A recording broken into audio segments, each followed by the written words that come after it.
welcome to very sunny Los Angeles. We're about to see your home team, LA Astra, take on San Diego Super Bloom. You have me, Skipper Hammond, alongside Sam Fontaine. Sam, warm day today, a little windy. What else are we looking out for? Yeah, hi everyone. Good afternoon.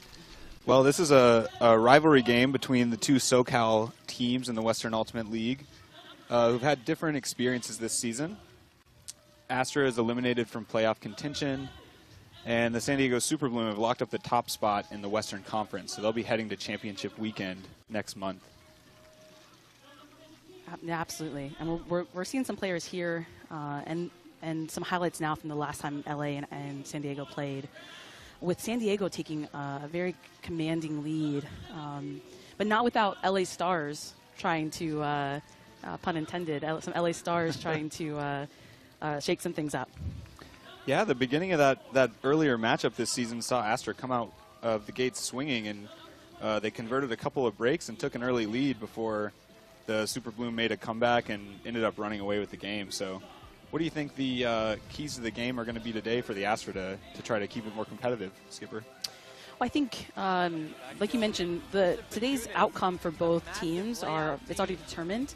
So I think both teams are going to want to lock in this season and potentially even look forward to the future. For San Diego, that's very soon. That's going to be championship weekend in early June.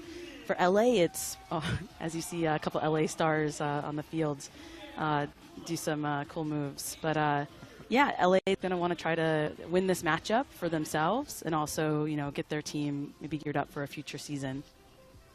Yeah, absolutely. There's some key players missing from both sides in this matchup. I think for both teams, that means that the players who are here have a chance to maybe shine in larger roles than normal. And like you said, create some good building blocks for the future. If you're Astra, you can win a third game for the first time in a season as an organization. So that's a step forward. And I imagine they're pretty motivated to try to do that, even though it's not going to determine their playoff fate.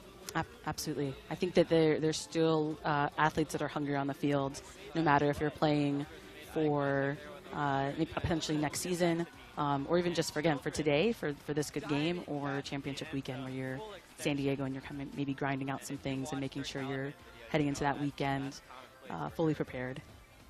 Absolutely. It looks like we have the captains for both teams at midfield about to do the coin flip to see who starts on offense and who starts on defense. And we'll be getting started here in just a few minutes. Any players that we should watch out for today, Skipper? So I think on the San Diego side, you have kind of a combination of Kayla Helton and Dina Elamelik, and I think those two are very common names now in the ultimate world. I think that you expect them both to be on the field and both to shine. On the LA side, you have this coin toss. I think some of their captains that are here. Avalon Aogawa has been a star player, I think averaging more than 2 blocks a game, most games that she's playing. Let's see, make sure. It looks like Ellie will be receiving. Yes, Ellie will be receiving. And it looks like there's a little bit of wind. We talked about that already. A little bit of wind. It looks like Ellie will be receiving, kind of moving the disc in the downward section. And the coin flip today, we wanted to just recognize that Rebellion 99, a supporter group for another LA pro team on the women's side, Angel City Football Club, is there to kind of represent another LA sports team. So Zubair Abdullah is the head coach of the Los Angeles Astra. He's in his first year. And the full coaching staff of Astra has some really big names from the Los Angeles community. The assistant coaches are Katie Killebrew, Connie Wang, and Mitchell Steiner. And I think all of those, you remember Connie Wang playing for Astra last year. Mitchell Steiner, a huge star in the AUDL in his own right, along with Zubair. And same thing with Punky playing Astra last year as well. On the San Diego side, you'll see Angela Wells, also known as Spiffett, as the head coach. She's coming back for a second year. And I think that maybe gives San Diego a little bit of that advantage of having a return coach that can come in and has a system already set. And a long-time San Diego women's player and coach is really committed to making sure that female and non-binary players have a stage in this sport. Angela Wells is really, I think, at different points this season given her team an advantage with some astute timeout calls and really good game management skills. So that's something to keep our eyes on today as these two coaches try to figure each other out and counter each other's strengths. So we have the team. The team's taking the field right now. LA sending out a pretty consistent offensive line. We see San Diego throwing a D-line on there with their coach giving them some maybe last-minute pointers. We do mention the wind right now is actually again, it's kind of a downwind, upwind, not quite as much crosswind when we were down there earlier today. So we do expect that this end zone that San Diego is defending to be kind of the downwind side. We expect a lot of scores on that side, but with these talented players, we'll see. Yeah, absolutely. So if you're watching at home, that left side of your screen, that's going to be the downwind end zone. So Skipper's point about a lot of the goals being scored down there is probably going to hold true. Something to keep an eye on. Astra usually come out on offense in this sort of split stack. They're going to try to isolate some of their cutters in space traditionally, and they'll typically flow into a vertical stack after that. So we'll see if they make any tweaks to that game plan that they've been running all season right now, because the first pole's up. It's up, and it's a really great pull for it being upwind. Looks like Naomi Guzman centering it to O'Connor. She dishes it to Ava Hanna, back to O'Connor. San Diego now coming out in what looks like a junky D, leaving Stephanie Pritchard open there, and maybe now collapsing into a person match defense. You see that junk defense collapsing as Astra transition to that vertical stack in the center of the field. And they're stalling out a little bit here. The offense is slowing down. Pritchard's looking for a bailout. She's going to find it to Hanna in the middle of the field. And that's a good time to bring up that this all count here is 7 seconds for folks who maybe they've been playing Ultimate for a while, maybe familiar with, a little bit of contact there between Pritchard and Ellen Mellick. But 7 seconds is pretty fast in this field if you've been playing with the full 10 seconds. LA doing a great job of advancing the disc, but Ellie Medic said, actually, I'm going to protect this end zone. Great patience by the Astra for almost the entire field, but a great player like Ellen Mellick can take it away in one fell swoop. Looks like there's maybe a call on the field, potentially injury. We see a player crouched down. Ellen Mellick, it looks like, might be holding her head. Hope that she's okay. It looks like play is, the disc is back in play. Cabrialis centers it to Junis. Swings it to Leslie. Back to Cabrialis. San Diego's out in the horizontal stack. They swing it over to the close sideline to Pajunas. Back to Cabrialis, even closer to that sideline. Cabrialis is going to shoot. She's got two receivers in the area, and it's complete. That's number 7, Teresa Zettner. Zettner had a long throw, not quite in the end zone there, by number 99. Oh, and Lexi Zombog is going to be able to make the assist in for the first score of the game. In that upwind side, not only a huge advantage to score a break, but also when you get that break on that upwind side with the wind, you got to feel extra excited. It doesn't get much better than that for San Diego, like you mentioned, and there are two stars making plays. Ella Mellick with the D and Helton saving that low throw for the goal. Let's see if Astra can bounce back here. This is something to pay attention to in Ultimate when there's an upwind, downwind dynamic of a game. Usually it's that second break that really seals in the first one. So if Astra can work it upwind and score here, they're going to put the pressure back on San Diego to keep that break that they just earned. And if you're LA, remember that this is a long game. This is the first point of the game. One break at the beginning of the game isn't the defining moment, and really making sure, yes, you come back just as hard as San Diego just did. LA set to go back on offense. San Diego's looks like they're setting their defensive line. A little bit of a flex line from the Astra here. That's not too surprising after a break. It looks like they've switched over Jasmine Childress and Audrey Brown and Hanny Pagella from the defensive line. Childress played a lot of offense earlier this year. A very dynamic cutter who makes big plays in the air and also just has a great sense of space and offense. O'Connor's going to center it to Hanna. LA's coming out in that split stack, spread stack. Swings it over to Pagella in the middle of the field. Oh, and just a little bit too high there for Chip Yin. That's going to be a turn. San Diego's disc. And a drop right back to Astra, and they're going to move quick. Pagella to Brown. Dishes it to Chip Yin, who fakes Brown, and dishes to Ava Hanna. Back to Pagella on the close sideline, about 20 or 25 yards out of their end zone. Up line to Hanna. And another up line. And a great grab. Oh, not quite in there yet, though, but a great grab by Yen, who will finish it up to Maggie O'Connor for the score. And just like that, LA takes a little bit of that momentum San Diego earned on that first point and gives it right back to LA. If you're LA, you've got to be encouraged by your ability to bounce back there. This has been a team this season that has maybe allowed too many runs where one break quickly turns into 2, 3, or 4 and you're out of a game. So nice to see them bouncing back early on and putting the pressure on San Diego. What did you see that you liked there on that offensive possession, Skipper? Well, I think if you're going to turn it, earn the disc back, and they were able to do that for LA. And then they were immediately ready to attack. You know, they picked up the disc, swung it to Brown, if I remember, and then they were kind of off to the races with no one taking more than a few seconds or an extra look before moving a disc up. If you're LA, that's great offense. Now LA defense is going to be back out there. We've got Childress with the pull.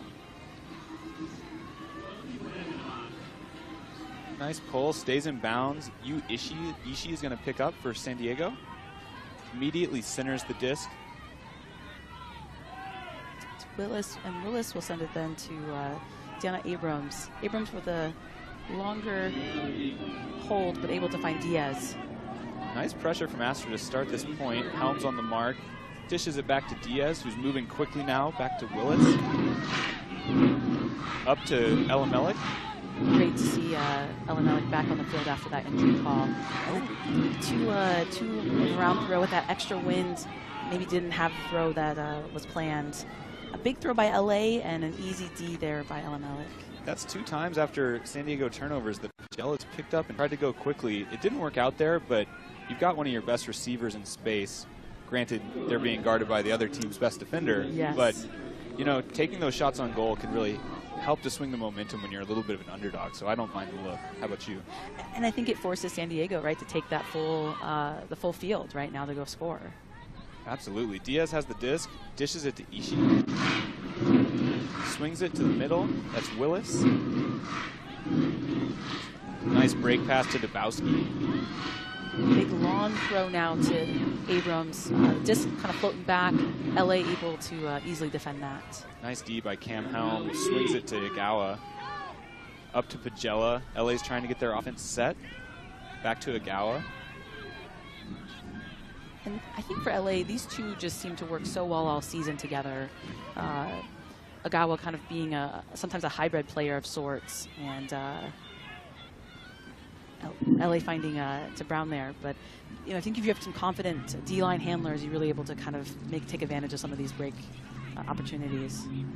Let's see if Astra can keep working it here. They've had a couple of high stall throws. Their jump set's been an issue all season where they've gotten out of sync and have been stalled out or had unforced turnovers. And looks like we see another one there, just a double cut to that space, and there's a miscommunication with the players. Super Bloom's picking up. It's Willis with the disc. Swings it over to Abrams, and a nice block. That was Avalon Agawa with a huge block, and they're going to go quick again, but it's just too far. And this is a downward side. I think maybe it's a couple of these throws not always exactly how the thrower intended them. But again, still being aggressive towards the end zone. LA's trying to see if they can catch San Diego off guard. San Diego happy to kind of grind, but just an unfortunate throwaway there. Some early miscues execution-wise from San Diego, maybe seeing the absence of some of these normal handlers on the offensive line who sort of steady the ship for him. Astra's in their end zone set. Disc is with Martinez. Stall count is rising. She finds Bile just outside the end zone. Looking dump. Finds Pagella, who's going to swing to Childress, but Elimelech gets a hand on it, and Childress can't save it with that last effort bid. And as you mentioned, some of the handler sets, you know, a lot of times end zone is just a a mini version of that throw and reset. LA moving it to the break side, just not able to finish that final throw. Diaz has it on the sideline with Brown on her. Brown wraps hard, no around on the mark. Up line. Willis is going to shoot. She's got a receiver in the area. 2 Astra defenders are coming. Oh, and a nice block by Bile. Good body control by Agawa to prevent the offensive player from jumping. Astra's on the move again. Helms got it. About a 20-yard gain to Martinez. To Agawa, working up that far sideline from us. To Bile. Upline again to Pagella. And they're in their end zone set again. Let's see if they can finish it this time. To Agawa, right on the end zone line. She's got Bile for the break. And that will bring the game back on serve, 2-1 in LA's favor. That was a little bit of a sloppy point. Anything that you're seeing from San Diego that you think is causing some of these early errors? I think we've seen San Diego in previous games willing to kind of grind. And I think with this maybe potentially winds, it's a pretty sunny day here in LA, whereas SoCal's been a little rainier this spring than normal. Maybe it's just the kind of the conditions today. Throws aren't coming together as quickly as or as efficiently as San Diego would hope.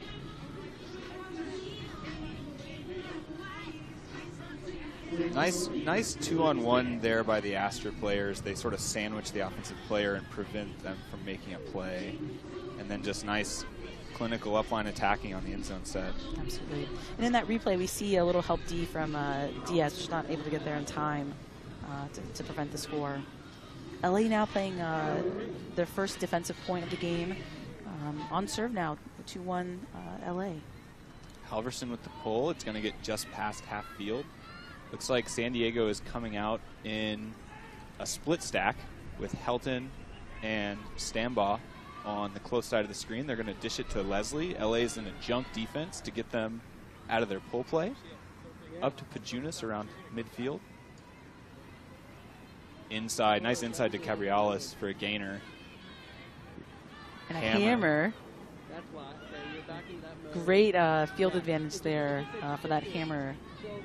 Hannah Walter with the nice around to Helton on the end zone. Another around. A little bit of a miscue, but Lexa Stambaugh with the huge bid for the goal. And San Diego here celebrating that really definitive point. I think if you were to compare the last two, LA down 1 point, but a little bit sloppy to San Diego's efficient O. Lots of things to celebrate there for San Diego. That offensive point was much more of what we've seen from San Diego this year. Clinical, patient, attacking the break side. Nice connection between the thrower and the cutter with eye contact, so there's no miscommunication. And a great bid on the end there by Stambaugh to save possession and the goal. And we've expected Helton to be a part of a player to watch this game, and between catching the goal and throwing the assist here, already kind of living up to the legend. So it's 2-2 now, and there's 4 minutes and 6 seconds left in this first quarter. A couple of long points, a little bit low scoring here compared to some of the other games that we've seen this season. Nothing wrong with that, though. Usually that means more highlights for us to get excited for. Absolutely. Nice pull from San Diego. Riley Swift centers it to Hannah. And San Diego's in another junk set. Swift has it, dishes back to Hannah. LA's offense looking a little stagnant, but a nice breakthrough, and Pritchard's going to get the continuation from Guzman. Pritchard back to Hannah. Fakes the scooper, then throws to Swift. Nice swing to Guzman. To Havranek. To Pritchard. Back to Guzman. They're really working through this. Oh, but just a little bit of a force at the end, and Elamela comes up with another block. If you're familiar with Southern California Ultimate, you're pretty used to seeing that scene unfold. And so far has happened a few times, even just this game. But a great D and a potential goal there for Smith, just taken away. And this is Smith's first game on the field. A great athlete in her own right, just had an injury last season, and this is her first game after making the team last year and not being able to play due to injury, and then recovering this season. Big huck goes up from Hannah. Oh, and Guzman's going to get it. She's on the end zone line, swings it for the goal. That's to have Rannick. And two younger players for Astra, having been very, very instrumental in their own college teams. One for Long Beach and Cal State Long Beach, and one for Occidental College. Ellen Mellick doesn't quite come up with that away shot from Pajunas, but you could see that being set up from the moment that Cabriales picked up possession for San Diego. Ellen Mellick set up right in front and cut deep to clear out the space. Pajunas fills it, gets the momentum, and is immediately looking to shoot to her big receiver, even though there are defenders in the space. San Diego's probably going to keep taking those types of looks, and chances are they're going to start connecting on some of them. Thus far, though, Astra's doing a good job of putting two bodies on those deep receivers and at least contesting, making it difficult. And I think the advantage there, not only on defense, but like you mentioned already on offense, being able to have someone to quickly pick up the disc and then swing it and get the offensive possession moving. Pole goes just past half field. Looks like San Diego's coming out in a bit of a split stack again. Willis with the disc. They're trying to get Diaz involved on this isolation action, but LA's junk defense is doing a good job of taking it away. Disc is about half field now with Teresa Zettner. Dishes it to Hannah Walter. Back to Willis, who breaks for a big gainer to Deanna Abrams. Nice dump cut there from Willis to break free. Back to Walter in the middle, swinging to Ishii, who's going to shoot. And she's got Diaz in space, who drops the disc. You don't see that too often. Lots of space, lots of yards, just maybe coming in on a weird angle. LA now picks up, centers to Bile. Nice dish to Agawa. LA's in that vert stack to Martinez. Dishes it back to Agawa, switches the field to Pagella. Childress cuts under for the gain. Nice textbook offense. Childress is going to shoot to Cam Helm, who has space. What a throw. Not quite in. And a floaty throw. Oh!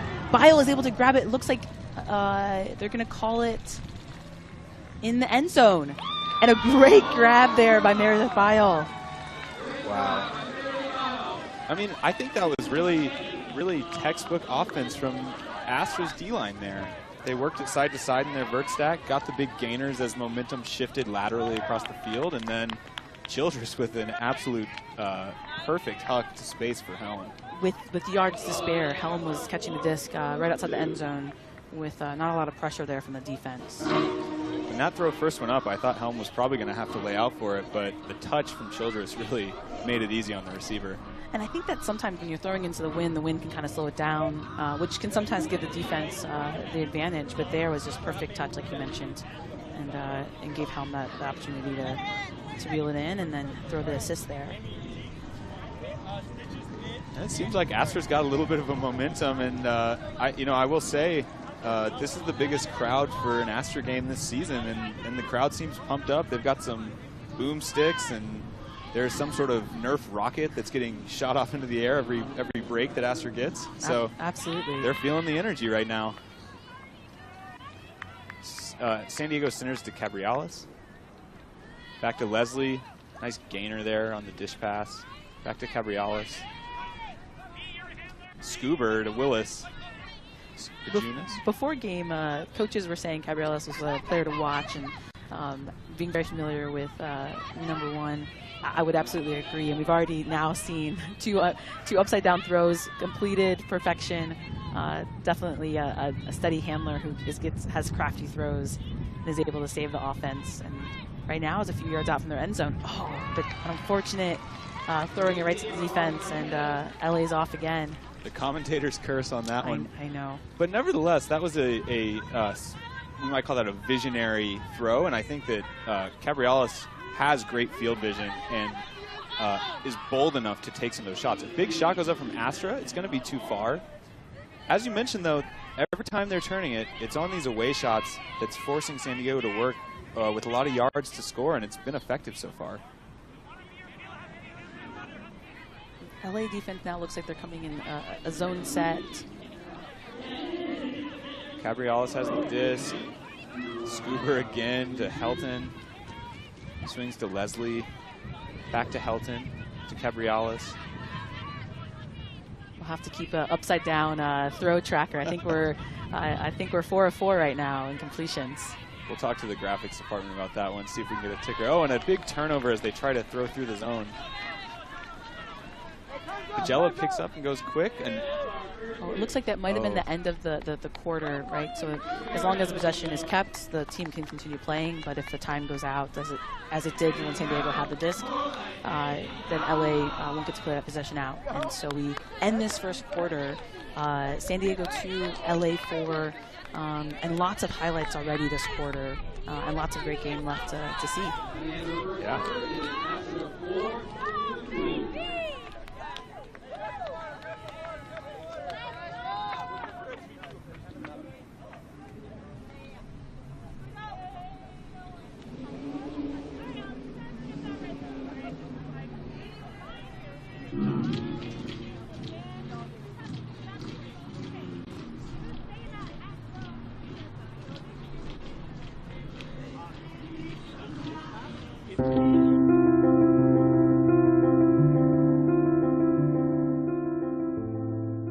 I really want to show young girls that they can be athletes too. I've struggled with imposter syndrome, and I've really had to ground myself in why I play. I play because it's fun. I like to compete. I like to show it with my teammates. I like to push myself to be the best. And I think being out there and doing that for them and having other people see and potentially think that, hey, that can be me one day, that's really exciting. I know I've struggled in my own life to take up space, and I think that it's so amazing that the Ultimate Field has changed that for me. That I can get out there and I'm no, I know I am a good cutter and I know what I need to do here and I know my role on the team. And I think that it's just helped me open up so much. It's also led to more confidence for myself, and I really want for other women and non-binary folk to see that, oh, they're out there doing this. How do I get into that? What does that look like?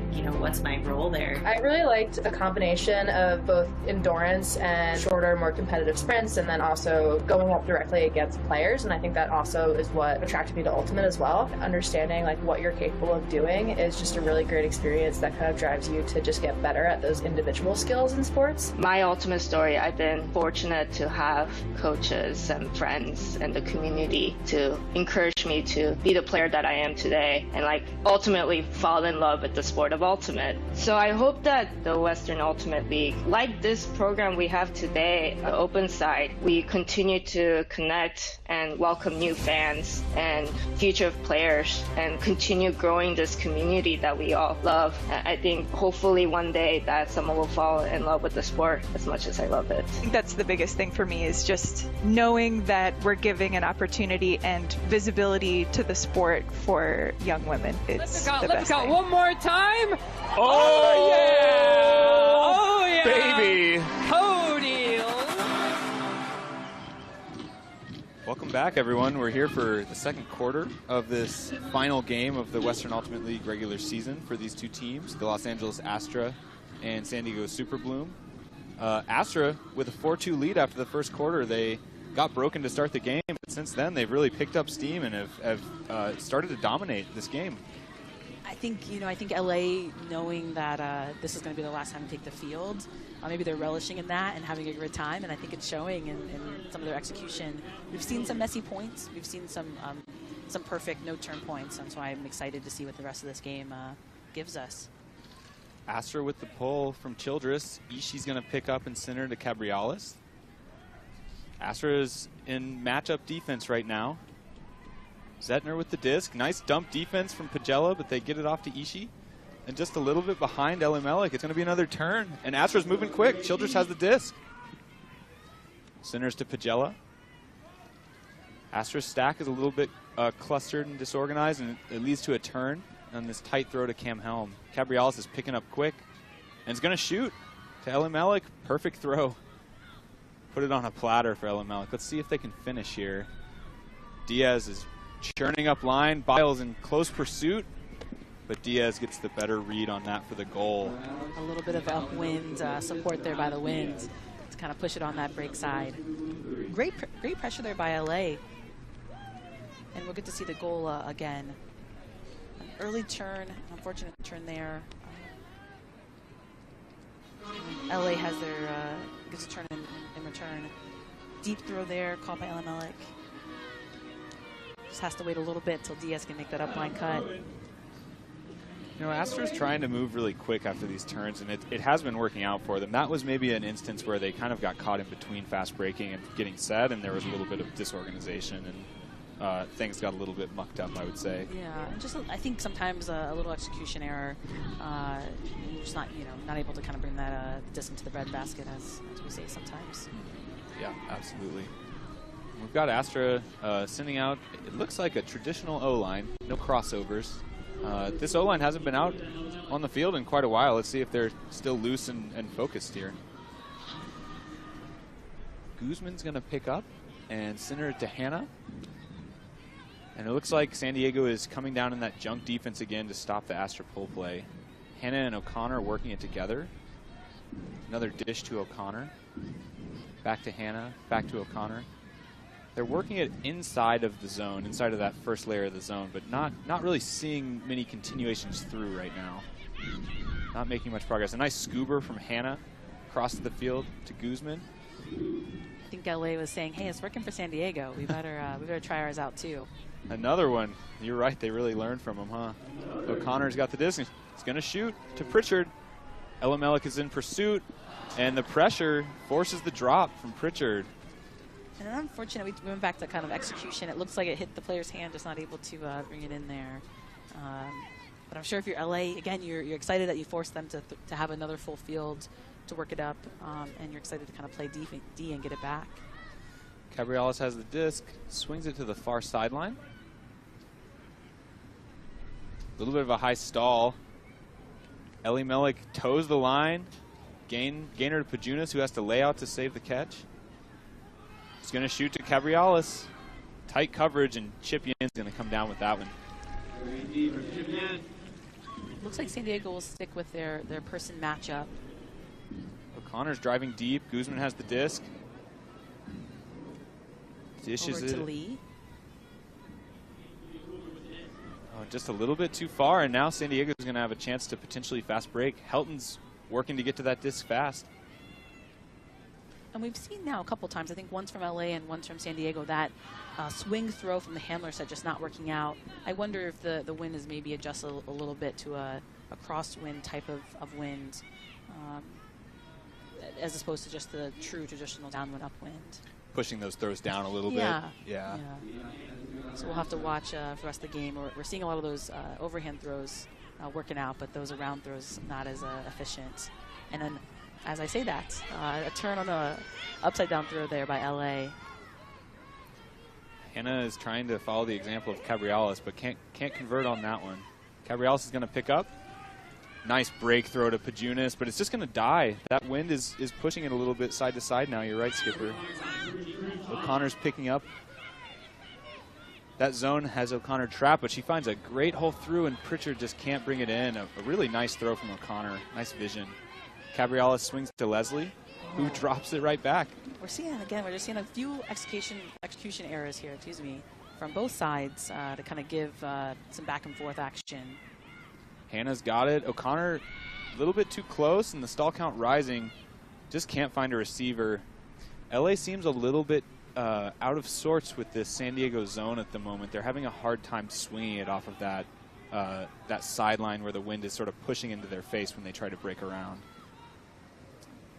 A little bit too hot from Pajunas. It goes off Rutland's hands out of bounds. Astra with a little bit better field position now, but still on a sideline for that zone to trap. Nice through pass to Hannah. Swings to O'Connor. Dishes back to Hannah. I think those are the moments where Astra is going to need to find that yard gaining throw after they break past that first layer laterally. It's not doing much for them. There we go. Up to Chip Yin on the sideline. Back to O'Connor on the dish. He's going to shoot.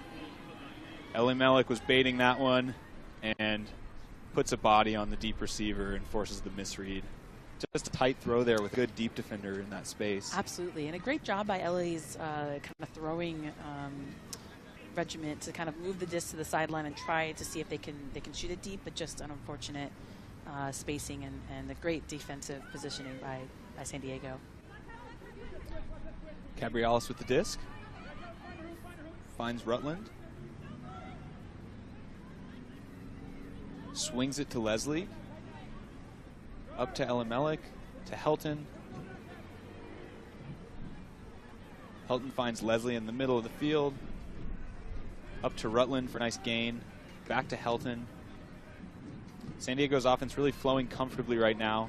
A great bit attempt there, but LA just not able to get it. And San Diego now very comfortable with finding an open thrower. A great finishing grab there by Helton for the score. After a few back and forth turns, San Diego really seemed to lock in that last possession. What do you think about that, Skipper? I mean, that was a long point and maybe a little disheartening. You see the stars for San Diego seemed a little bit fresher than Astra at the end of that and made the plays that converted the goal. If you're the LA coaches, are you thinking about a timeout right now to maybe talk that over and make some adjustments? Potentially. It looks like they're throwing their line out, so they're not going to take our advice from up here. But yeah, I think there's something, definitely Ultimate's played on the field, but there's a lot of Ultimate that's played kind of mentally. And you can see there some advantage for San Diego at the end of that really long point to kind of buckle in and say, no, we can still play good Ultimate and have that really great final possession for that towards, it resulted in a score. It looks, and bringing the score back up to evens now, 4-4. It looks like Astra is sending out a primarily defensive line here. There's 6 minutes and 21 seconds left in the second quarter. And right now, San Diego has outscored Astra by 2, and it's back at a tie game, like you mentioned. Roller pull to about half field. If you had to guess, you would assume San Diego is going to come back in some sort of junk or zone set here. A swing that's floating. Cam Helm comes down with it. It looks like mostly match defense, actually. Childress is going to shoot to Bile. Just floats for a long time. Just not able to finally grab it. Not a bad look, and I think Childress saw Bile, and that was probably a set play from Astra that Bile was going to attack deep after the initiating swing pass. But great defensive positioning there by Willis. Oh, and Halverson comes up with a bid as the throw's a little bit behind there. Nasser's in the red zone. Helm with the disc. Dishes to Pagella. Back to Helm. Working that quick handler flow. Helm clears out. High stall count. Pagella with a great inside out to space for Childress. She's going to shoot to Helm. Ishii can't quite get a hand on it. And that's a crucial Astra hold, I think, for their momentum. Absolutely, and a great end zone set after a few times of seeing LA just not able to get that final throw. Really focused in, really dialed in here now. They're going to take a 5-4 lead with a little over 5 minutes left, 5:18 in the second quarter. So we've got ourselves a close back and forth game here so far. We do, and we weren't, you start a game, the last time these two teams played, you mentioned this, LA was up for a few points, and then as San Diego picked up momentum, they just kind of ran away with the game. We weren't sure if we were going to see something like that this game, and so far, LA has said, actually, we're going to try to play it a little differently this time, and right now has the lead, 5-4. Seen a lot of zone and junk defenses so far. I was a little surprised San Diego didn't come back out with it that time after it gave the Astra offense such trouble the point before, but let's see what Astra does here, see if they're going to throw it as well. Childress with the pull. It's going to get to about half field. Just short. Cabrialis is going to pick up. San Diego's in a spread, a horizontal stack. Looks like Childress is poaching off the handler space. Cabrialis shoots anyways. She's got Helton streaking just a little too far. Not a bad look from San Diego, and it's going to make Astra work the full field to score. Brown with the disc. And there's not too many times that Helton gets overthrown like that. Pretty speedy receiver, and San Diego will get a chance right back now. First throw turnover from Brown. Another example of that Astra reset system, just getting a little bit out of sorts. And San Diego is going to score quickly. Helton with a nice inside.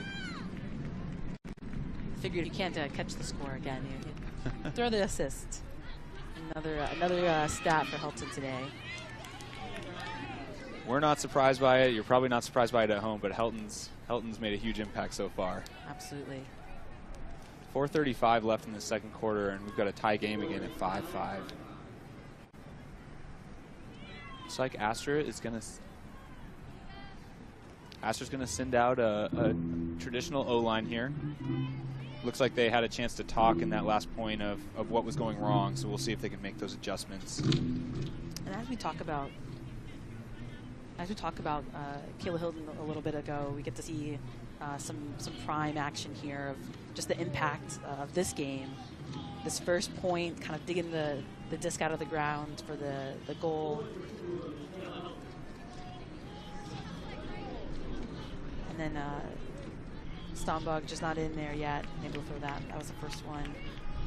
You see back on the field again, Ellen Malik looking deep for a second score there by Helton.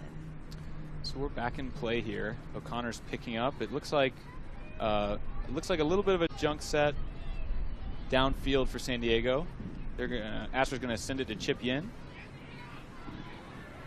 Now San Diego's in tight match, and they're going to force the high stall throw. Havranek just can't quite get there. Looks like there was a stall call.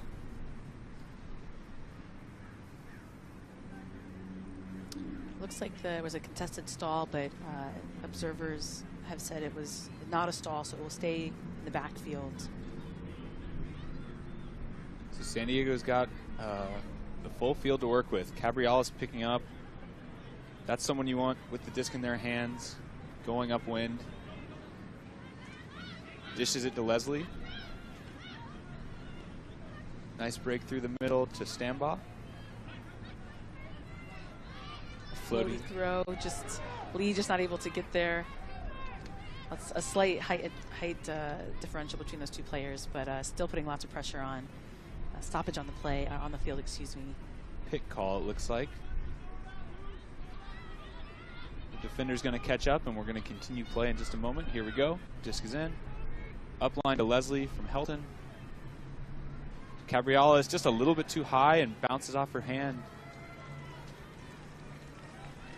LA slowing down the pace. We mentioned earlier in the game being really aggressive to get to the disc on a turnover, move the disc, slowing it down a little bit. I wonder if that's intentional or just maybe later in the game fatigue. But able to move the offense now up to Grimshaw, to Yen. Yen's looking deep, looking to move the disc. Oh, and just a little too far. There's a poach defender in the space. Astra got it caught on that trap sideline there and didn't really make much of an effort to swing the disc to the middle of the field. And San Diego's defense just overloaded that side, and you see them throw right into that poach. Cabriales is going to pick up another long point.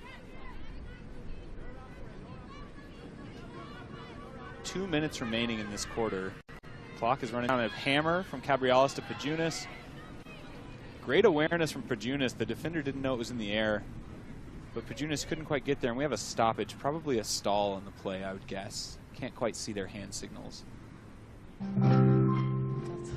It does look that way. And again, if we had a ticker, we'd have to add it to our board of upside down throws there by number 1 for San Diego. Looks like no stall, so the disc is going to be where it turned, about 30 yards out from the end zone. These long points have been the ones where San Diego's star players, I think, have really shown their endurance. So let's see if Helton and Pajunas can get a block here. It's going to go up just a little bit too far. Now San Diego's going to get another chance to work. And a little contact there between San Diego and LA, but no call. I think maybe Smith not feeling like they had the best read on the disc. Helton's going to pick up. San Diego's in that horizontal stack. Swing it to Stambaugh. Pajunas is stretching deep. Big gainer for Pajunas. Oh, and a huge block from Havranek. A nice layout block, and Chip Yin finishes it. Yes, he said, no way someone else is going to grab that. O'Connor's taking time here to get set. Now picking up the immediate upline, and the front of the stack fills. It's B. Grimshaw. Up to Lee. Back to Grimshaw. Swings it to O'Connor. Tightly contested. Looks like O'Connor took a shot to the head there from the bidding defender. There's a call on the field, but now we're back in play. O'Connor dishes it to Yin. Back to O'Connor. Tight defense from Stambaugh. Swinging to Lee, and just through Lee's hands there. Another execution error. And Helton's going to Pajunas. Up to Weingunker. Back to Pajunas. Pajunas is going to shoot to Rutland. Smith is in the area for Astra and gets the nice block. Welcome to your first game for the Astra. Absolutely, and already getting on the stat board, especially as a defensive player. LA contented. Looks like a timeout is called by Astra. Maybe potentially getting some more traditional O-line players now that the disc is in their hands and giving this this particular 7 a rest. The advantage there obviously goes to both sides with being able to move players in and out. But you've seen these two teams really grinding. We've had quite a few turnovers at this point. So this has been a long slog. I suspect this timeout from Astra was in part because the clock has been running down. So there's only 29.5 seconds left in the quarter. If you're Astra, the most important thing is to keep possession right now. If you do that for 29 seconds, the worst outcome is you're going to go into half tied, right? So take your time. No need to rush anything. We've seen as these long points have gone on, there have been some sloppy mistakes, and this is a critical moment where you can get yourself an extra opportunity over your opponent if you just manage the game well. Absolutely, and I think if you're LA, this is exactly where we wanted to be, tight with right now the first team in the league. So far coming into this game, San Diego's 6-1. Their only loss to Seattle, and it was still a pretty tight game. I think only by a few points the loss was. And so if you're LA, you're excited to be playing this top team so closely at this point. You know, it looks to me like San Diego maybe didn't sub any players on. It looks like the same 7, or at least mostly the same 7. So they are putting trust in those players that were on the field to finish this point. They're coming out in zone. Nice dish through the middle to Pagella. Swings to Childress. There's that gaining throw that we've been wanting to see. 2 receivers, though. Agawa comes down with it. Back to Pagella. 10 seconds left. Up to Grimshaw. Grimshaw's going to shoot with 6 seconds left. And Agawa's going to come down with it, but there's time left on the clock. That's okay, though. I think you take the score any day, right? Absolutely. Absolutely. And I think if you're San Diego, you realize you were playing maybe a little bit tired against some fresh legs. I think if you're San Diego and you want to run a system and you want those players running that system, I think this is a coaching decision to say, you 7, I trust you. Go back on the field, do what you need to do. Just a little bit tough after those quite a few turnovers earlier in the point. And now we get to see a very exciting, potentially exciting 2 seconds left in this half. Different than maybe other sports where it's not a buzzer beater, 2 seconds. It is whoever has possession. So as long as San Diego doesn't do anything silly in the first, throw, they'll get a chance to play this point out to either a turnover or to potentially a score. Looks like San Diego is sending out their O-line, and that includes Kayla Helton, who just played in that long point right before. Astra is coming out with a traditional D-line. A lot of those players were just on the field for that conversion. Childress is going to pull. And Helton, I mean, no surprise after all that, has been on the field. Actually, I think if you were to go back and look, many of these points, I don't think she's taken much of a break. Is a very key player for the San Diego teams, both offense and defense. So we're out of time, so this is going to be the last possession. Dishes to Ishii just past half field. Had Diaz open earlier, but takes it a little bit later. Swings to Willis. Another break throw from Willis. Sydney Haranek with the disc, swings to Helton. Ishii back to Helton. San Diego's in zone stacks a little bit spread out right now. Too many players active, and Helton's going to have to throw up a contested pass. Oh, but a great second attempt grab there by number 7, Zettner, and able to bring in that score to finish this half, 6-5 LA. 6-6, I believe. 6-6, excuse me. Yes, now tied. That last second effort there from the back of the stack player. Way to be aware. Nice defense from Pagella to force the miss. A little bit of contact. Zettner's following the play, and it looked like all the Astra players had sort of stopped, and it was uncontested. Absolutely. Again, I think if you're an Ultimate fan, 6-6 at the end of the half is a great place to be. I think that we will see much more of this in the next half.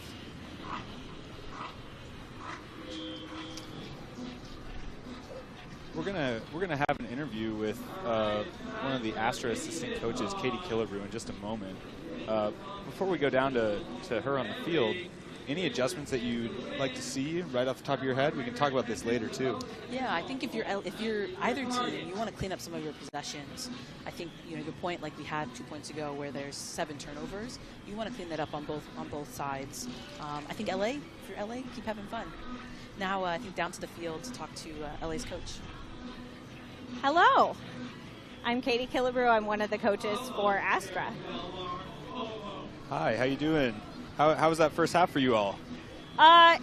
It was a really good first half. I think that the wind down here is certainly affecting things, especially in that first quarter. Starting to get into the rhythm of things. There were some exciting upwinds scored, and we're trying to mix up our defensive looks to make Super Bloom have to make adjustments to varying degrees of success. But I think that we are starting to dial it in a little bit more, making them make more mistakes, and that's what we're going to look to do in the second half. We noticed, one thing that we thought we noticed was that you all were picking up pretty quickly after a turn, trying to fast break, and being fairly aggressive with your deep shots after a turn. Is that something that you all talked about with the team before the game, or did that just sort of happen organically with the types of plays that were going on? It's something we talked about to combat the wind, especially knowing that Super Bloom likes to set sort of junky zone looks, not enabling them to get into those more difficult defensive looks, especially in the wind. So picking up and moving the disc early and trying to play a field possession game because, the wind is pretty consistent. So it's able to be thrown in, but it's just not easy if you get trapped on the sideline. Is there something that we should be watching for the rest of the game, for the second half? I think it's just those intangibles. There's a lot of players who are so close to making big plays, and I'm just looking forward to see who's going to decide in this game to really, really make an impact. Absolutely. Thank you so much for joining us. Thank you, up in the booth. Good luck in the second half.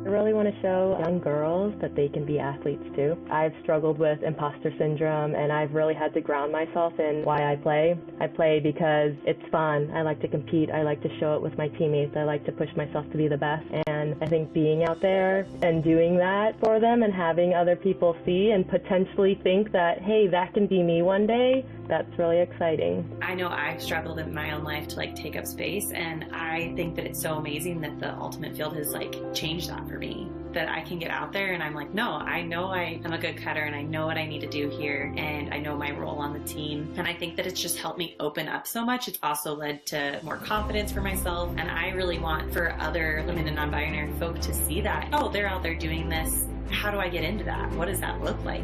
What's my role there? I really liked the combination of both endurance and shorter, more competitive sprints, and then also going up directly against players. And I think that also is what attracted me to Ultimate as well. Understanding what you're capable of doing is just a really great experience that kind of drives you to just get better at those individual skills in sports. My Ultimate story, I've been fortunate to have coaches and friends in the community to encourage me to be the player that I am today and ultimately fall in love with the sport of Ultimate. So I hope that the Western Ultimate League, like this program we have today, the Open Side, we continue to connect and welcome new fans and future players and continue growing this community that we all love. I think hopefully one day that someone will fall in love with the sport as much as I love it. I think that's the biggest thing for me, is just knowing that we're giving an opportunity and visibility to the sport for young women. It's the best thing. One more time. Oh, yeah! Oh, yeah! Baby! Cody!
Welcome back to sunny Los Angeles. We have San Diego's coach, Angela Wells, here.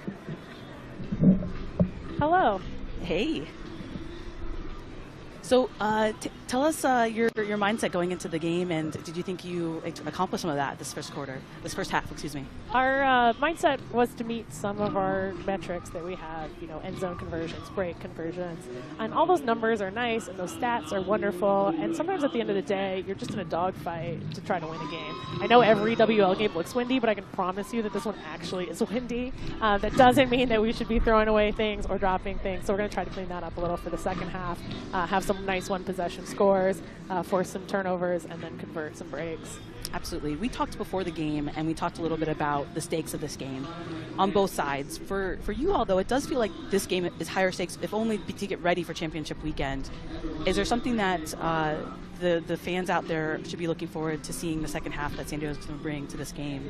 Yeah, I think that we need to focus a little bit more on our style of possession momentum offense. I think that it's so fun to see really big hucks. I mean, not for me personally as a coach, but I think the audience really loves that. And unfortunately, I'm a little bit bigger of a fan of that boring possession, catch and throw offense, take the first easy open look.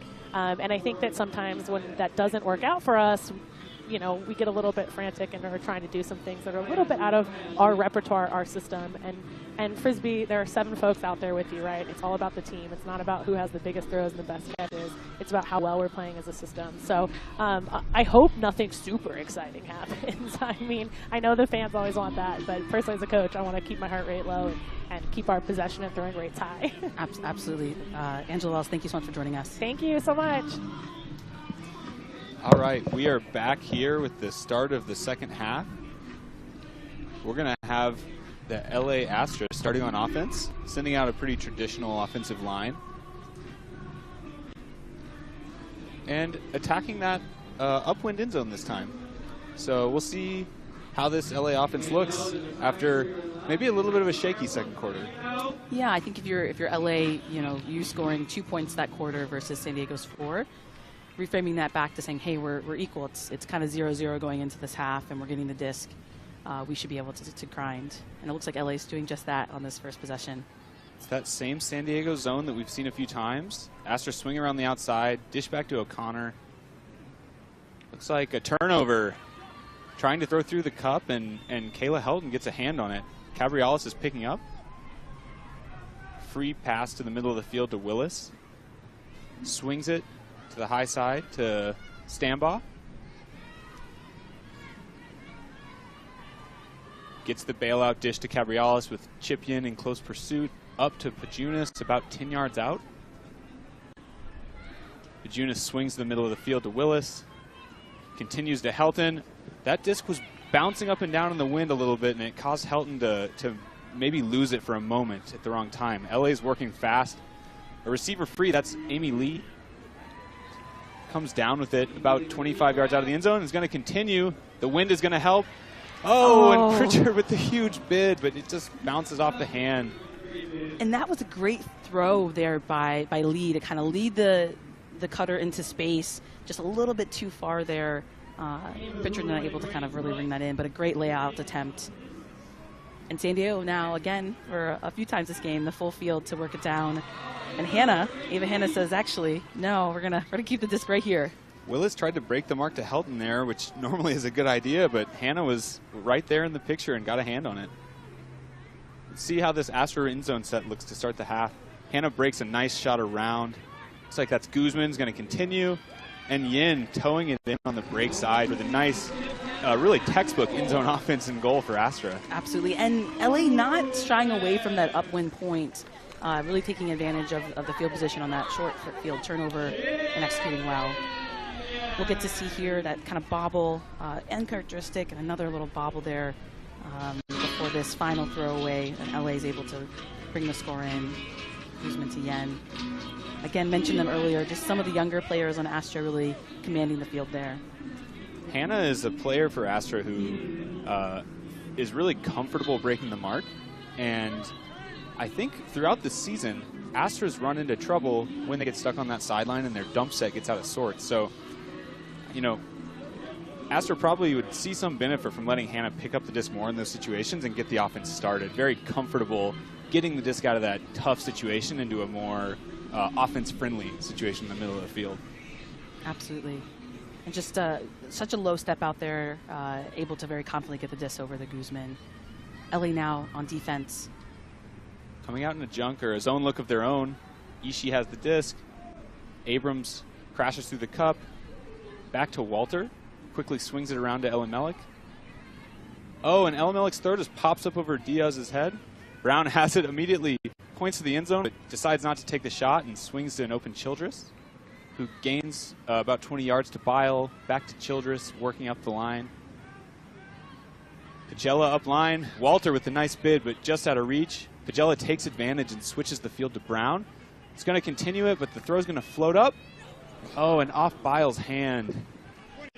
Just an unfortunate, I think Brown there, unmarked, kind of figured the throw to the end zone would be a little bit easy, forgetting sometimes the defense can close that gap.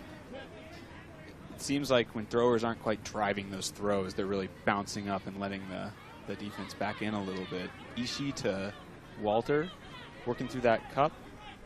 Back to Ishii. Talking with San Diego coaches pregame, they informed us that when Ishii isn't dominating the field right now, is somewhat of a pop star, somewhat of a known icon in the music world. A turnover. Brown picks up to Pagella. Back to Brown, and there's a pick call. The pop star, you Ishii, huh? That's what I heard. Looks like it was a pick. Diaz is going to catch up to Helm, and we're coming back in now with Brown with the disc. Dishes to Pagella.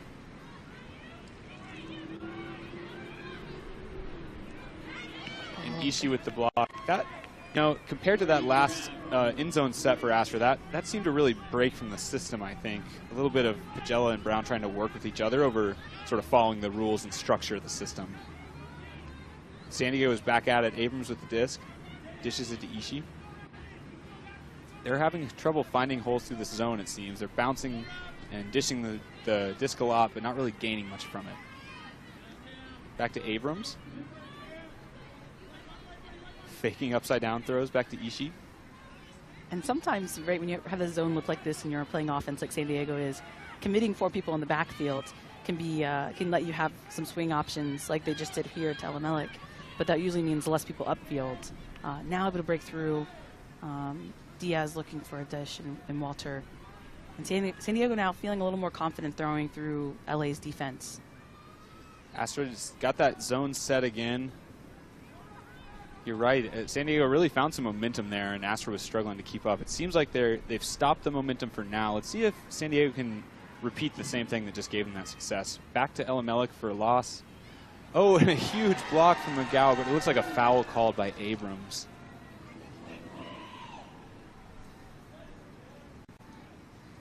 A nice intuitive play by Agawa, even if that disc is going to stay with San Diego. Knowing that San Diego lost some yards to Elimelech, and the next logical step for the offense is to try to gain something back with that swing. Makes a nice play.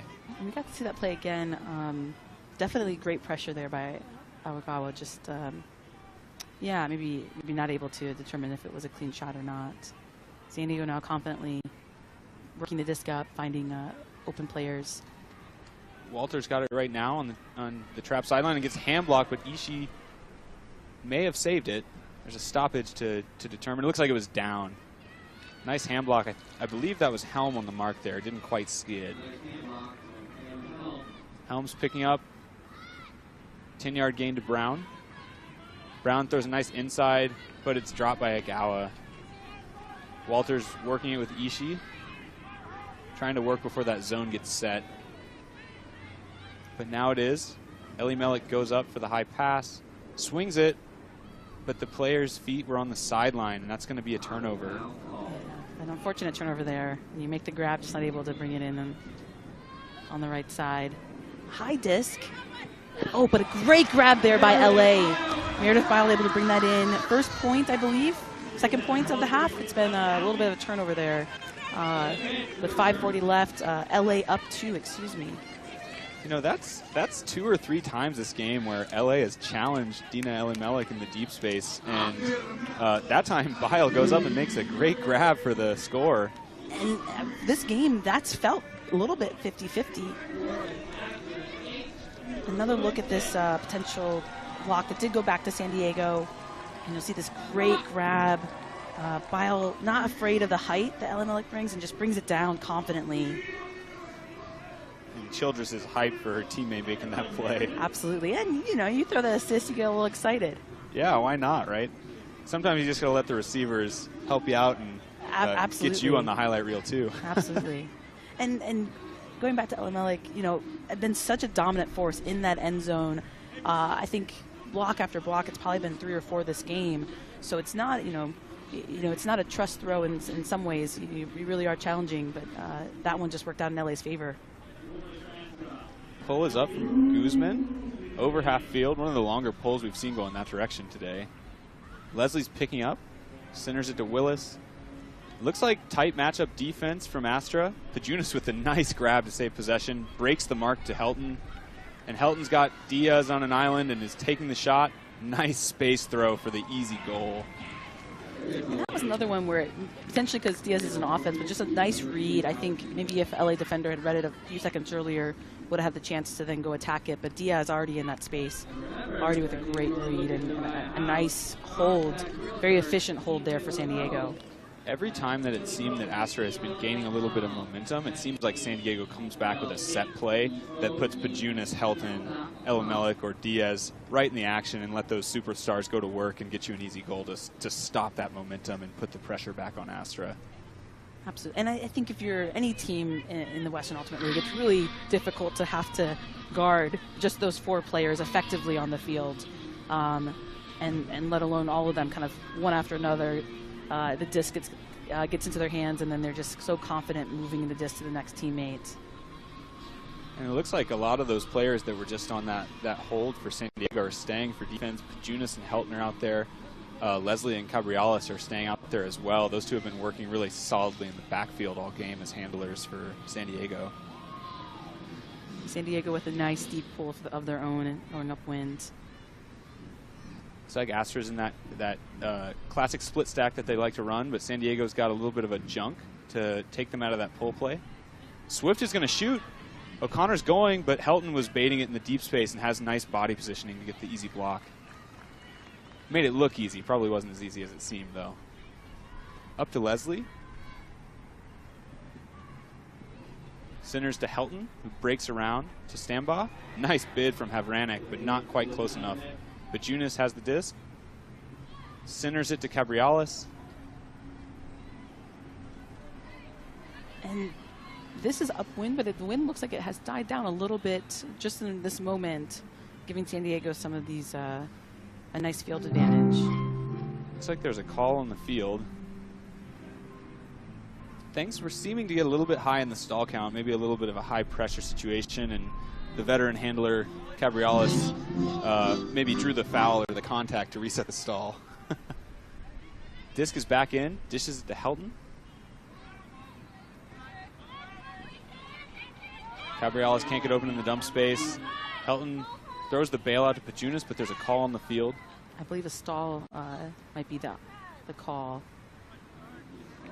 No contest there from San Diego.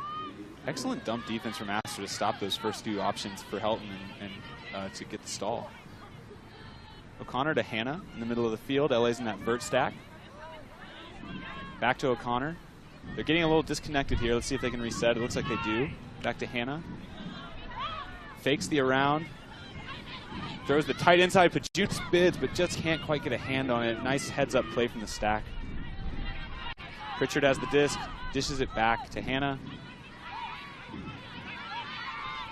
This is a great point of LA really grinding. San Diego playing wonderful defense. I think sometimes defense is taking away the first best option, and San Diego seems to be doing that. Now a couple break throws, though, and LA with an easy around score there. Maybe a potentially call on the field. You love to see that kind of flow from LA, though, right? That's really what they want to do on offense with their vert stack, is swing laterally and then gain while the defense is trying to reestablish positioning. Absolutely. And because San Diego is so aggressive taking away the first look, that sometimes when you get too aggressive on that side, you give up a break throw, and then LA's off to the horses, or off to the races, excuse me. It does look like the disc will go back, potentially a pick.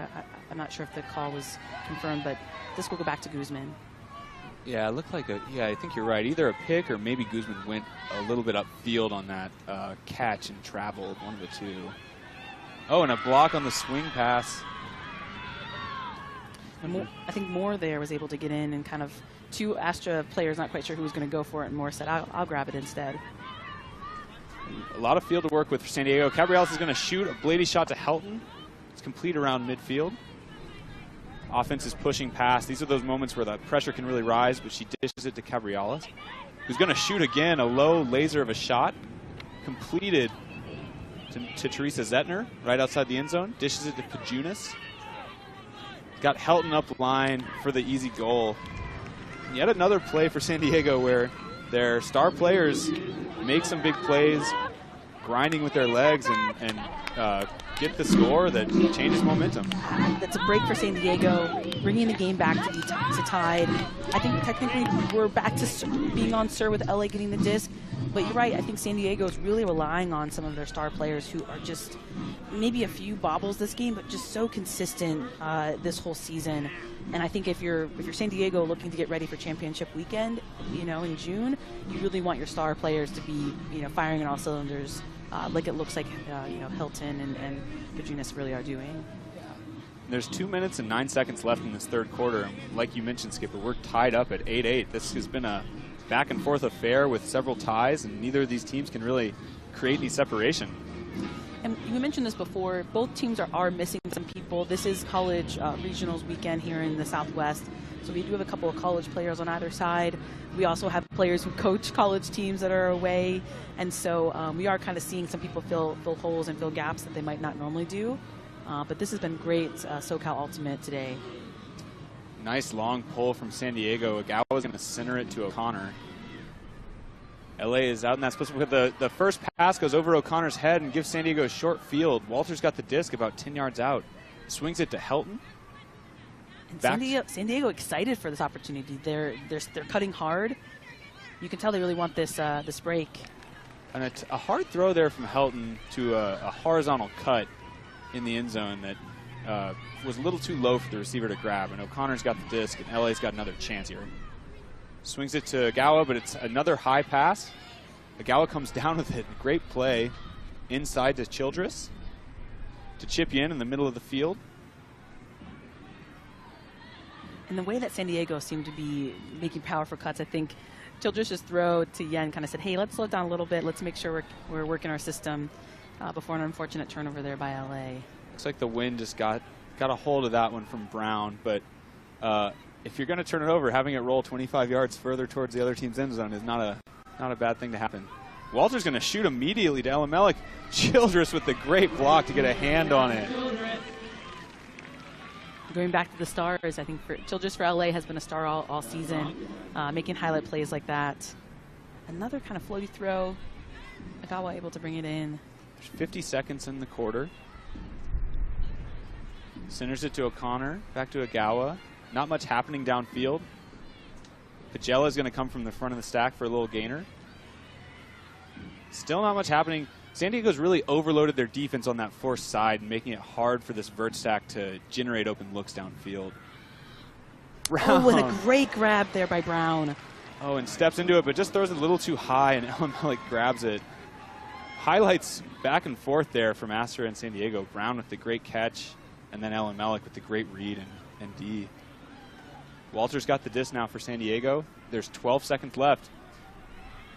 You do wonder if a timeout is going to be called, and it looks like it is. That's a great call by the San Diego coaching staff. This is the same thing that Astra did in the second quarter, where the clock is ticking down, and you want to make sure that your team is on the same page, right? Let's hold possession until the clock is out, and the worst thing that happens is nobody comes away with points in this. And then we stay tied. Either way, it's going to be exciting for us and everyone watching at home. Absolutely. this long point, we've had a couple turnovers. We're seeing here a couple of them. Great grab there again by Agawa. The windy, you can kind of say the wind there on that one. Up to Yen, just not able to connect. Another wonderful D there by LA.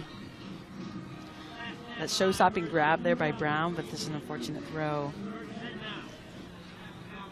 One really successful aspect of LA's game plan, I think, is when Ellie Melick has been cutting deep, there's almost always been two Astra defenders in the vicinity, making it a little bit harder on Ellie Melick than just a one-on-one. It's been really effective, I think, for the most part. San Diego hasn't really been hurting Astra that much in the deep space. There have certainly been a few successful hucks, but I think Astra will probably live with the completion percentage on those hooks right now. Absolutely.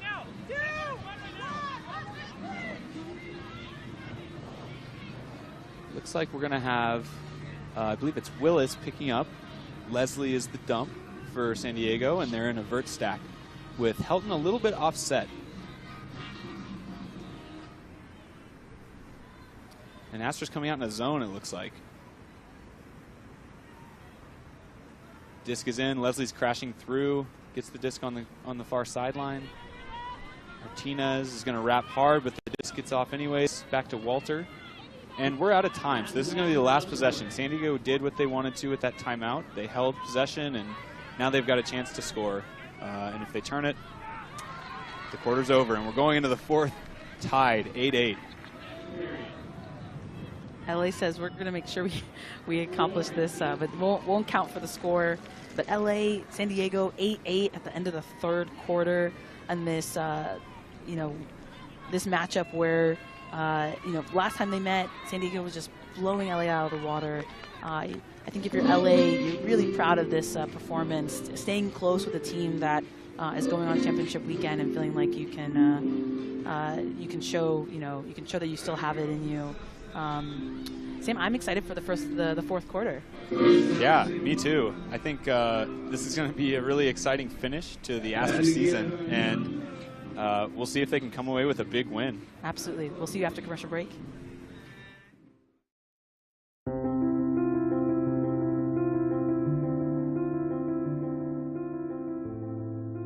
I really want to show young girls that they can be athletes too. I've struggled with imposter syndrome, and I've really had to ground myself in why I play. I play because it's fun. I like to compete. I like to show it with my teammates. I like to push myself to be the best. And I think being out there and doing that for them and having other people see and potentially think that, hey, that can be me one day, that's really exciting. I know I've struggled in my own life to take up space, and I think that it's so amazing that the ultimate field has changed that for me. That I can get out there and I'm like, no, I know I am a good cutter and I know what I need to do here and I know my role on the team. And I think that it's just helped me open up so much. It's also led to more confidence for myself. And I really want for other women and non-binary folk to see that, oh, they're out there doing this. How do I get into that? What does that look like?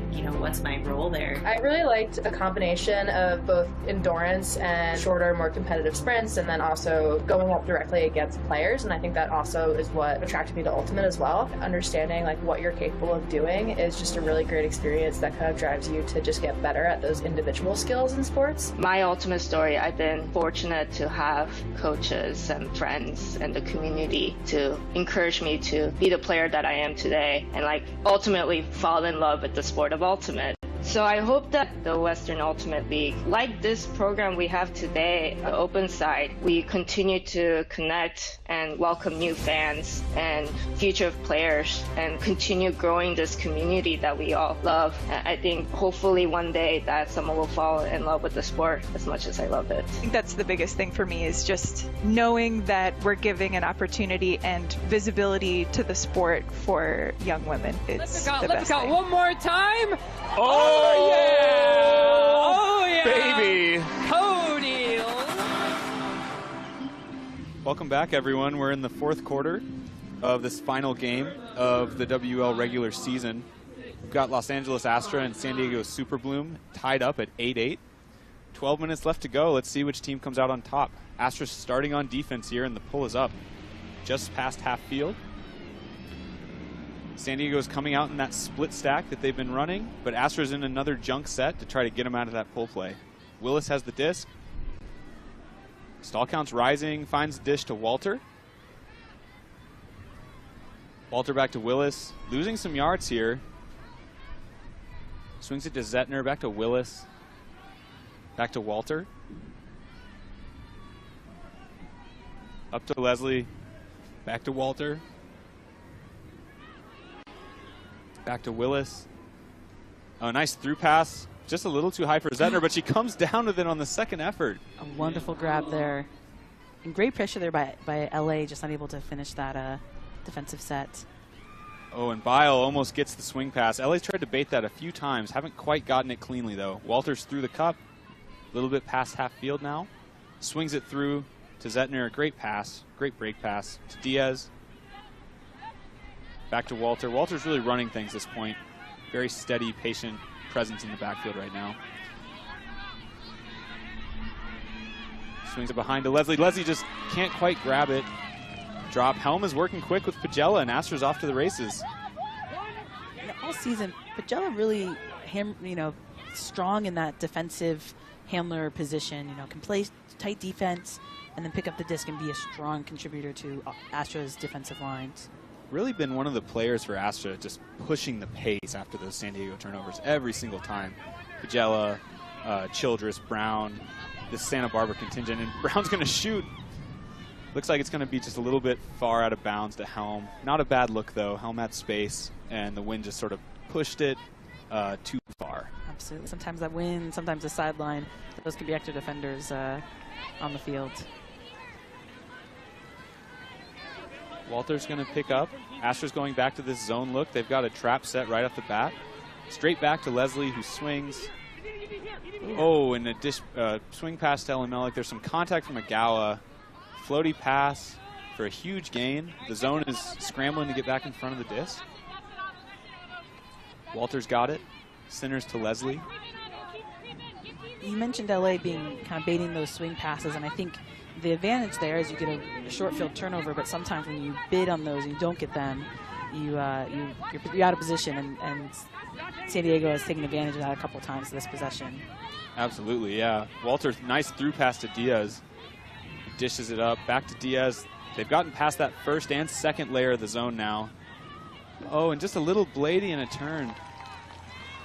And Pagella's pushing the pace again. She's got the disc already. Brown's going up line. Centers to Childress. To Martinez. Martinez has been cutting hard all day and gaining a lot of yards for this D-line offense for Astra. Up to Helm. Centers it to Martinez. Back to Helm. Shoots to Childress. It's going to be just a bit too far. Childress seems like she's trying to encourage her teammates to get back on defense. Don't get discouraged. This is, it's not going to always work out, but it seems like the game plan that Astra wants to run is to take those shots. And then put this pressure D, whether it's a zone, whether it's person. And so far has allowed LA a couple different chances on offense. Oh, an unfortunate turn there. And LA will get it right on their end zone line here. Again, pressuring those swing passes, as you mentioned. It's really paying off for Astra right now. Agawa's going to pick up. Has a wide open Helm. Looks like a little bit of a blown communication on the matchup from coverage, absolutely. And I think LA taking advantage of this break opportunity, putting LA back on serve, 9-8, up a point, also in that upwind end zone. The wind's been kind of a little funky towards the middle, end half of this game. But if you're LA, you got to be super stoked to be up on San Diego this late in the game. When again, this time, last time you met, these two teams met, San Diego's off so many points ahead. And 8 minutes left here in the fourth quarter. Astra now has a 1-point lead, 9-8. And San Diego is going to be working on upwind O after a long point. So if you're Astra, this is the moment, right, where you try to finally punch in that second break and get a little bit of a cushion for yourself here at the end. Let's see if San Diego's stars can sort of quell the momentum like they have every single time this game when Astra's gotten a break. They've got Pajunas and Helton out there. Look for things to work through them. maybe Lexa Stambaugh as well. Absolutely. We talk about big season picture. You know, LA, you know, you play your Southwest Conference teams a couple different times. LA was 1-1 with San Francisco, 1-1 with Arizona. We're about to find out their record with San Diego. It would be on brand for LA to go 1-1, which they're trying to do. San Diego, on the other hand, plays San Francisco twice, beats them twice. Plays Arizona twice, beats them twice. We're going to see now who's going to come on top of this matchup. And LA's thrown another zone to try to stop those star cutters from having the opportunity to isolate. And they're putting pressure on these swings again. Abrams has the disc. Up to Cabriales. Back to Abrams. Crashing through the cup. Swings to Cabriales. To Willis. This is a savvy veteran group of handlers for San Diego to try to steady the ship, I think. Stambaugh fakes the Scuba. A little bit of a high stall. Dishes backwards to Pajunas. Over to Ishii. Up to Cabriales. San Diego's really not afraid. Oh, Cabriales is going to shoot. Tight window. And Annie No with a huge layout block. What an effort from the LA defender. Halverson centers it to Guzman.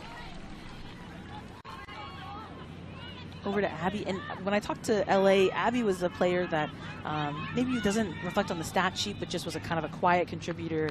You see that here, just getting open before the timeout is called and making sure that LA keeps possession of this point with about 6 minutes left, six and a half minutes left in this quarter.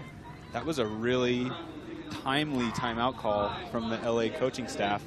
No just made that huge block to get possession.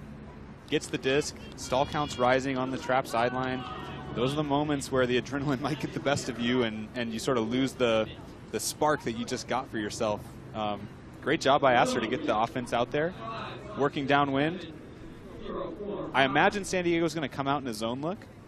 If they don't, if they come matchup, then I would like to see Astra be aggressive and maybe try to take a shot early. Worst case scenario, you're making San Diego work the full length of the field again.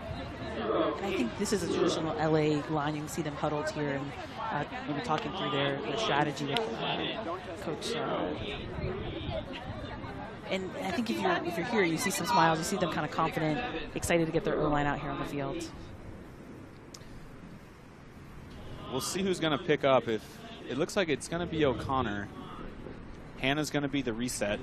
They're spread downfield. It looks like the cutters that are going to be in the action to start are Pritchard and Chip Yin. Yin's drawn the Elamelik matchup, it looks like. Scratch that. San Diego is in a zone. No surprise.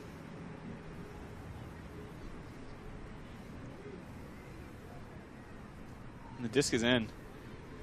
Hannah's going to crash through. Back to O'Connor, gaining some yards, but still on that trap sideline. Helton's putting on a really hard mark. Nice pass around. Yin saves possession.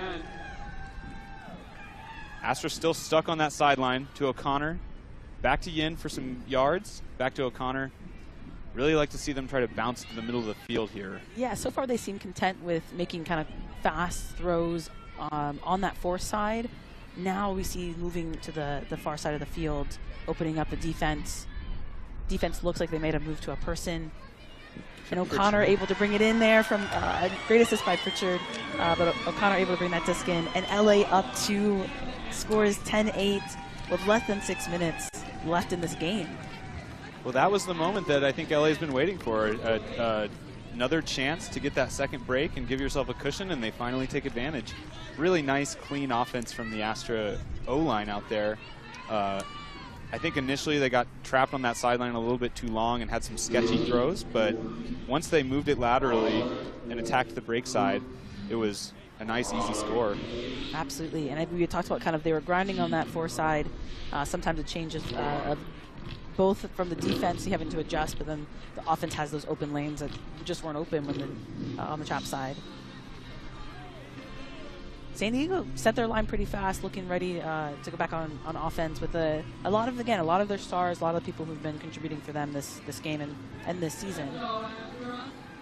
A team that's as talented and well-coached and successful as Super Bloom is not just going to give up once they're down 2 goals here, right? They're going to look to score quick and put the pressure back on Astra. They've proven they can get turns, and there's a lot of time left in this game.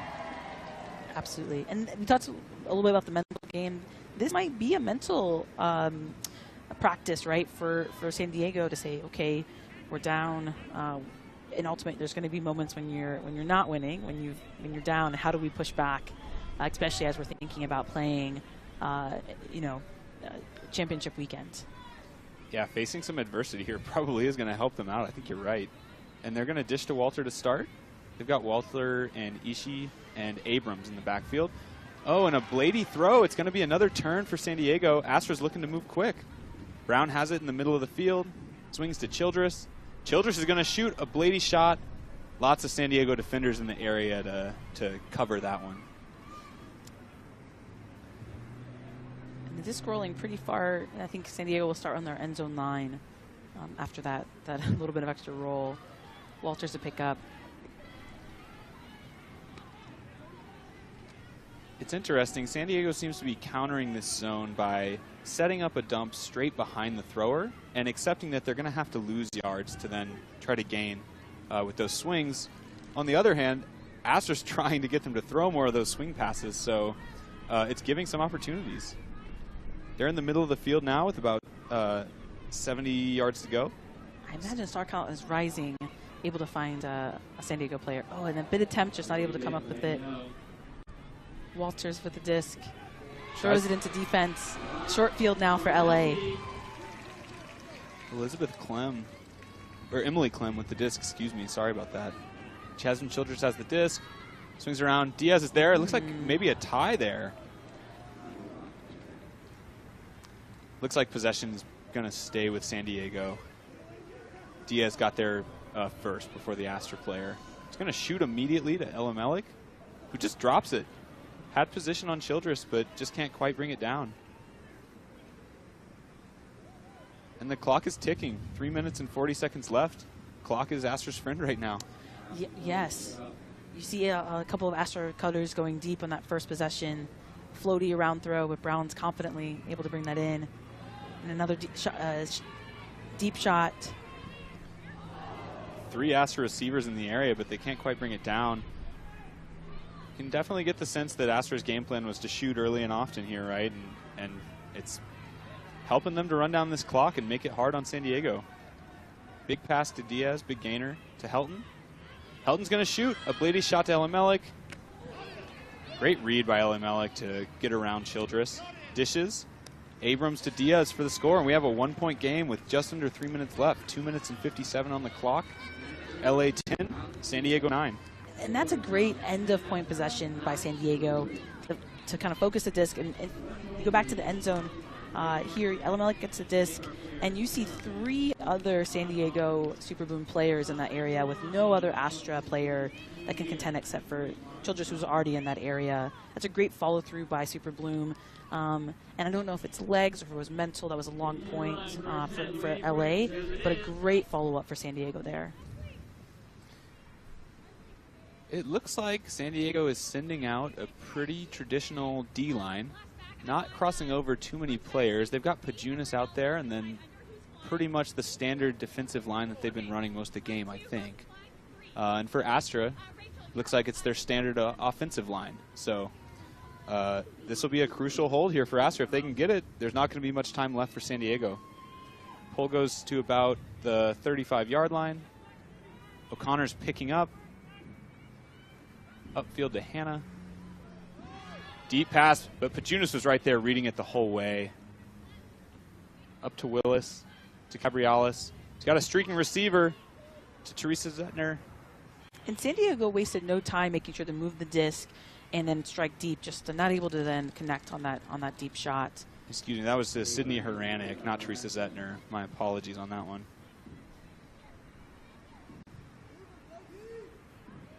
Hannah with the disc. Breaks it around to O'Connor. He's got Pritchard open, but waits too long, and Willis closes down the space and gets the block and a short field. Looks like there's a collision and maybe an injury in the shift from offense to defense there. Maybe just a cramp. It does look like a cramp. We did mention it's been pretty warm here today, and SoCal has been pretty cold in our sense of cold this spring, and so one of the first sunny days we've had, and I could see some heat-related injuries happening just based on not quite being used to the summertime like atmosphere we've had today. It gets hot down on that turf, and this day game atmosphere is probably hotter than these players are used to. I think you're right. Looks like both sides are going to take a sub, and no surprise, San Diego is putting Kayla Helton on the field to try to convert this break. 2 minutes and 6 seconds left in the game. Plenty of time. If San Diego scores here, then this one's going to go down right to the wire. Tight inside shot and a turnover. Pajunas can't quite get there. Willis tried to force it into a tight window. And the clock is ticking. 1 minute and 55 left. Astra disc. Guzman has it. Finds Chip Yin for a gainer. Dishes to O'Connor. Stall count rising. Helton's right there, but can't quite get a hand on it. Pagella just drops it as it popped up in the wind. It does look like a stoppage on the field. I think what's interesting now that it's less than 2 minutes, there will be the clock will stop, but the clock is kind of again a little bit of a it aids LA to run it down longer, and then San Diego is trying to make sure they can get a block soon, so they have time to convert. Right now, LA is up 1, but there could be a potential where we get to an overtime situation. Really fortunate by Astra there to keep possession. So there was a foul on the O'Connor throw. It looks like we have a timeout from Astra. And if it was called before the turnover, again, another lucky timeout call there by LA. Both teams, I think we talked about their sideline being savvy with knowing how to use timeouts, but also how do we preserve the clock, or how do we run down the clock depending on what is advantage for your team. Yeah. If you're wondering how Astra kept possession after that drop by Pagella, so O'Connor called a foul on the throw. The pass was completed, and then the next pass was the one that was dropped. So even though the foul was overruled, there was only one continuation pass. So the turnover was nullified by that. And as you mentioned, Skipper, Coach Abdullah saves another turnover there with a timely timeout call. Stitches this first dump. And it looks like he's maybe going to keep some similar players on the field. You can see kind of inside their huddle now as he's kind of directing the next play. Yeah, baby, let's get it. With the pace of this game, the zones have really turned these points into long slogs, and you have to imagine if Astra can score on this possession, regardless of how much time it takes, a 2-point lead is maybe going to be insurmountable in the time that's left. There's only 1 minute 22 on the clock, and if Astra can go up by 2, then San Diego's got a pretty Herculean task to score twice in that time.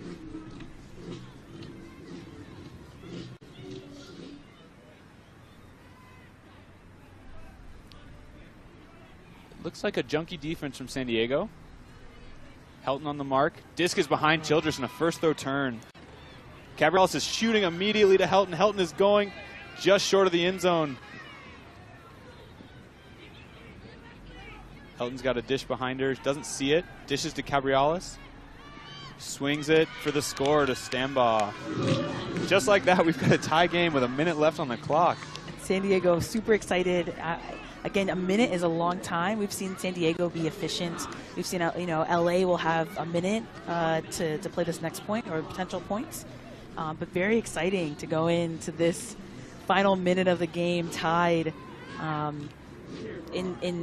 In thanks to San Diego's persistence around the disc, and LA just attacking when they can. If you're watching and trying to learn a couple of things, that was pretty much textbook fast breaking from San Diego there. You have Helton on the mark, Cabrales on the dump. There's a turnover in the dump space, and you basically got a 2-on-2 with one of the best athletes in the game, Kayla Helton, sprinting deep, and one of the best throwers on the field, Cabrales, picking up the disc and shooting before the defense gets set. Basically just playing a little 2-on-2 drill that you would do in practice. on this massive stage here that we have. Here we go, Ellen Melick with the pull. And a great kind of downwind pull, even past some of the LA players. Looks like it landed just out of bounds. Probably landed on the sideline. Oh no, it slid out, excuse me. So it's going to be LA Astra disc on their end zone line on the corner. Immediate gainer to Brown, who bobbles but keeps possession. To O'Connor. Handler space is being heavily contested. A huge block by Rutland, but it looks like she had to come through the back of the LA player, and there's a foul call. Hannah had pretty solid position to make a play on that, and Rutland had to go through the back to get a hand on it, I think. And I think that's a good no contest call to say, you know, if I made contact, then we can pause. We can bring the disc back. I'm sorry.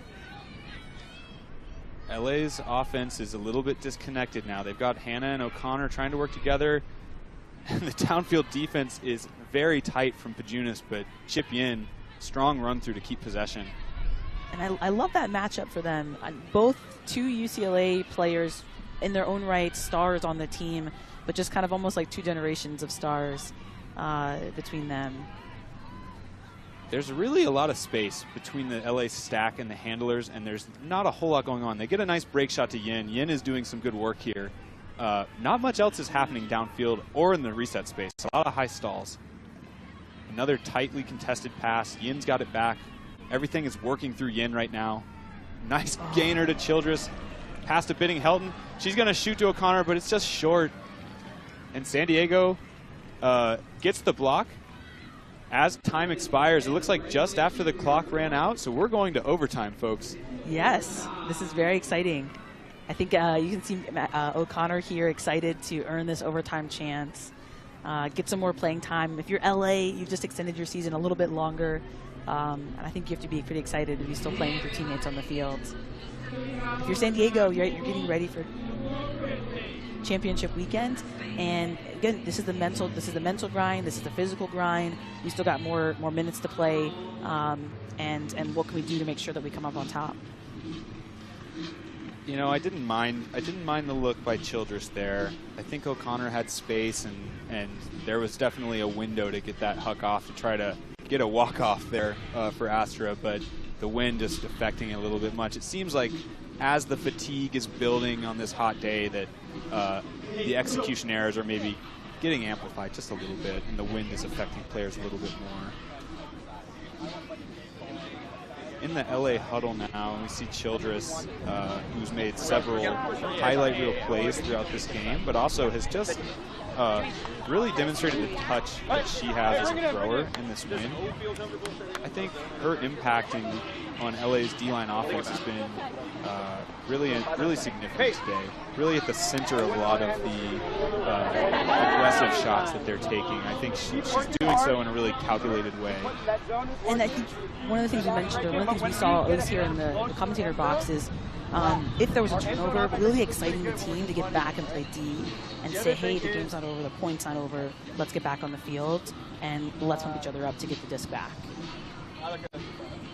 Childress next to Chip Yin, who was just working really hard on that last point. Childress with the great block there on Ellen Melick.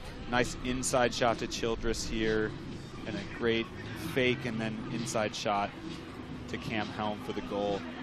Another shot from Childress to Bile here. You can see her impact. It's been really present for their D-line offense throughout the game. It's got to make you feel good if you're the Astra coaches, knowing that if your offensive line gets broken, that you can cross over a lot of these D-line players, and they can do a really great job for you to get that hold and sort of stop the momentum. Childress has done a great job of that, as has the whole Astra D-line offense today, I think. Yeah, I think if you're on the field as an offensive player, you want to score, but I think if you turn the disc over, you want to get the disc back, and I think that's sometimes what's great about some of those really strong offensive players who can earn the disc back. So here we're seeing a flip to determine who will receive. So I just want to go over maybe some overtime rules here. So the first overtime will be 4 minutes on the clock. So we'll see 4 minutes. There will be the coin flip that we're seeing here, and the home team will make the call, whether it be heads or tails. The winning team of that call will decide whether or not they want to receive or pull, just like a normal coin toss, or they will decide which end zone they want to defend. San Diego won the toss. It looks like Astra is going to receive, going upwind, I believe. So of these 4 minutes, the first 2 minutes, the clock will stop consistent with regulation play. So only after points are scored, the final 2 minutes, it will stop like as if it was the end of the 2 minutes of a regular quarter. If the game is still tied at the end of this first 4 minutes, it goes into a second overtime. And second overtime is that sudden death scenario where it's the team that receives and pulls and scores, they win. But we have to play through this first overtime option first, and now again that will be 4 minutes on the clock. So because Astra's receiving to start this first period, if we do go to that sudden death double OT, San Diego will start that possession on offense and get the first chance to end the game if it comes to that. Absolutely. Both teams will have a timeout. So the timeouts that they would have brought into the end of the game, those will dissolve. Each team will get one timeout for this first overtime 4 minutes of play. You know, we're really lucky that we're getting a little bit of extra frisbee here on this last Astra home game of the season. So now is a good time to just sort of shout out all those who have been following along at home and who have come out and bought tickets to watch the games. It's been really, really fun to see from the booth up here the crowds that come out and to hear from people after the fact about how they watch the games and enjoyed keeping up with the team throughout the season. So really successful season for Astra regardless of outcome on the field, I think. Absolutely, and this is just, I think, not that the game's over, but just a wonderful example of, women and non-binary athletes doing what they do on the field, making stellar plays, and again, the crowd here showing that they support athletes being athletes regardless of the gender on the field. It's really exciting to see, absolutely. Thanks for bringing that up, Sam. Of course. We have about 15 seconds left before the poll goes up to start this overtime period. So again, on the left side of your screen, once we go to the full field shot, you'll see Astra with their starting offensive line. And they're going to be going upwind trying to score to start this overtime period. San Diego's got a pretty standard defensive line out there. Cabriales, Rutland, Helton, Pajunas. Helton crossing over, it seems, a lot from O and D.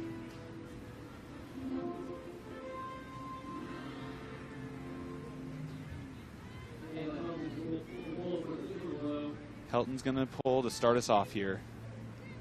And it's up. And our first pull of overtime today. Guzman is going to center the disc to Hannah. Looks like a little bit of a bracketing, junky defense from San Diego, a little bit different from their cup zone. Guzman dishes it to Hannah. Astra's still in a spread offense, a horizontal offense. They're not in that vert stack yet. Guzman with a gainer. Up to Amy Lee. Pritchard is pushing downfield. High stall situation. Nice inside shot by Lee to Guzman. Guzman throws the inside to Pritchard. Pritchard up to Grimshaw. Grimshaw's going to shoot. She's got Chip Yin in space. And a great connection there by LA. No turnover. Very consistent, very patient offense there from LA. You hear the LA crowd here going, getting excited for their home team. And I think if you're, again, fans at home, you got to be excited about this opportunity for LA to win in this overtime chance. Not quite a full minute off the clock there. San Diego, again, the way this will play out is it will play the 4 full minutes. San Diego here has a chance now to kind of answer back. So you saw the nice throw from Grimshaw there to Yin. The pass before was from Stephanie Pritchard, who had cut from the far sideline deep and then drove all the way back under to the other sideline the Astra coaches described her style as a churning cutter. Really someone who is constantly in motion trying to create space for her teammates. Maybe not someone who's going to show up huge on the stat line with goals and assists, but someone who sort of stirs the drink for the offense. Absolutely. And if I can, I mean, as a USC alum, I'm not always excited to talk about UCLA alum, but another UCLA alum. And Astra is out in this zone. Walter has the disc, working with Ishii and Abrams.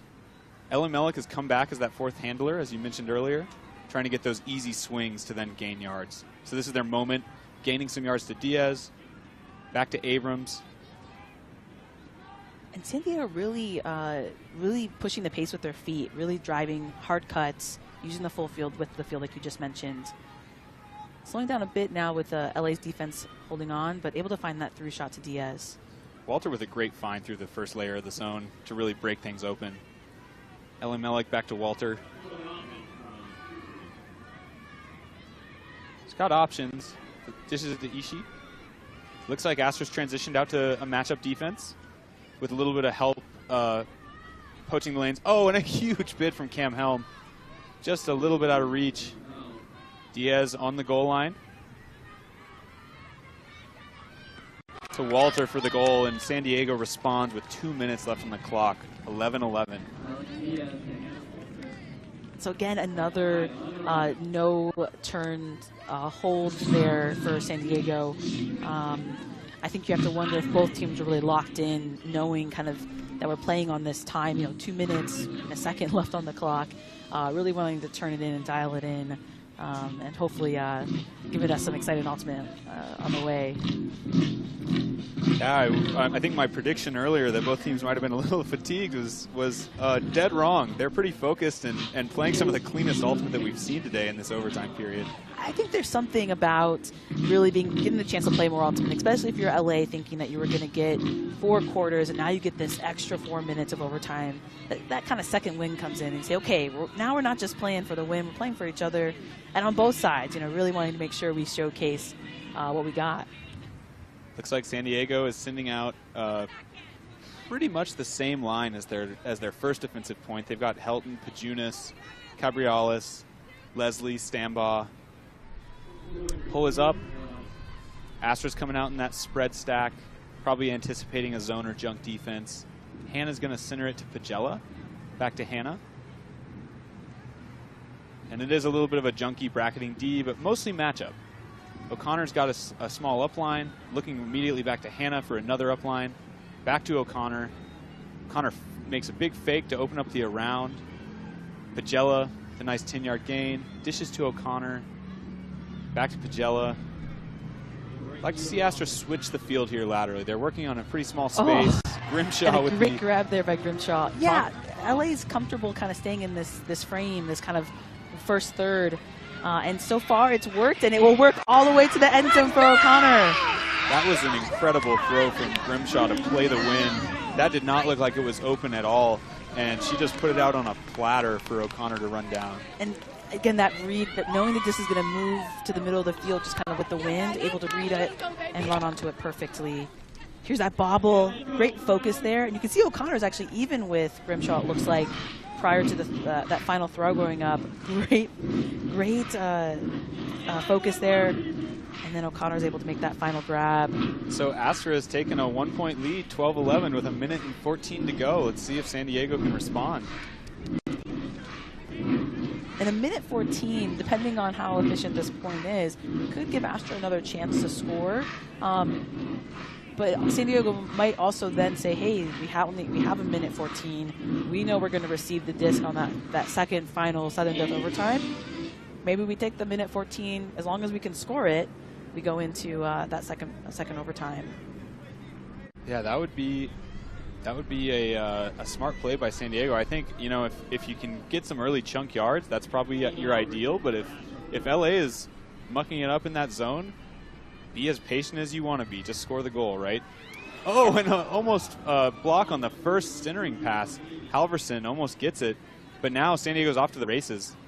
And I think one of the differences between the overtime and end of quarter is end of quarter it can play out through the possession, meaning the team that has it can continue to play. Here in overtime, it's that throw, it's that final throw. So there could be a buzzer situation here. San Diego might find themselves in if they still have the possession in 40 seconds. Willis centers it to Walter. 35 seconds on the clock. Back to Willis. About 15 yards out from the end zone. Dishes it again to Walter. LA's staying in this zone. 30 seconds left on the clock. San Diego staying focused, though, moving the disc to their trusted throwers. Abrams with a fake upside-down throw. Might actually throw it, and does over to Walters. That was the moment if you're LA. You put us on some pressure. Oh. There's a turn. Oh, she great saved second possession grab. 9 seconds left. Abrams to Walter. 4 seconds. And the disc is up to Helton. Oh, goodness. An incredible catch. Was she in bounds? Looks like there was some contact on the bid, so we might see a foul call here. Hope that Helton's okay. Yeah, it does look like San Diego's staying down for quite a while. A foul on the play would cause the disc to go back, or potentially, I think we'll get a second chance to see this play. The throw from Walters. And hard to see from that angle if Helton was in bounds when the contact happened. This angle is not the best for that, I think. I think we're going to see a second angle here.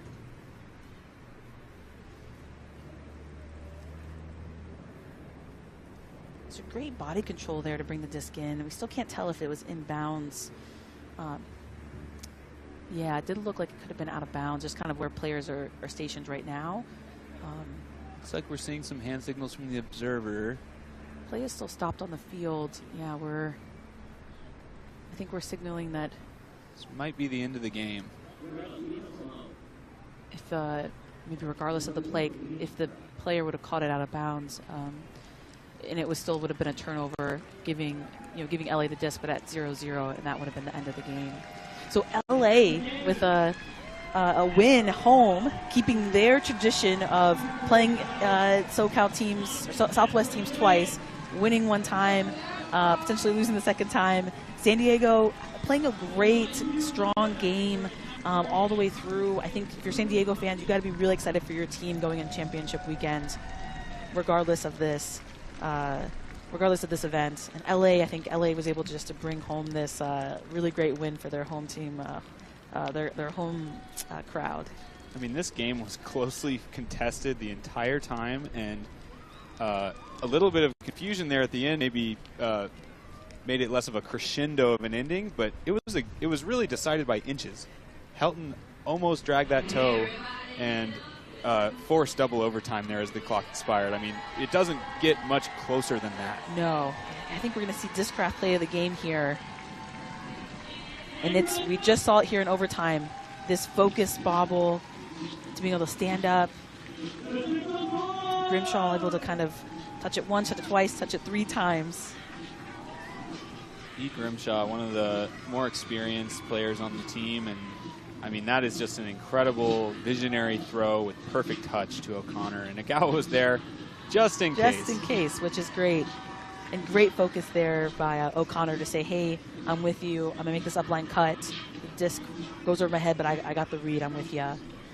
Wishing the best to San Diego as they travel up to Seattle for championship weekend, June 4th and 5th.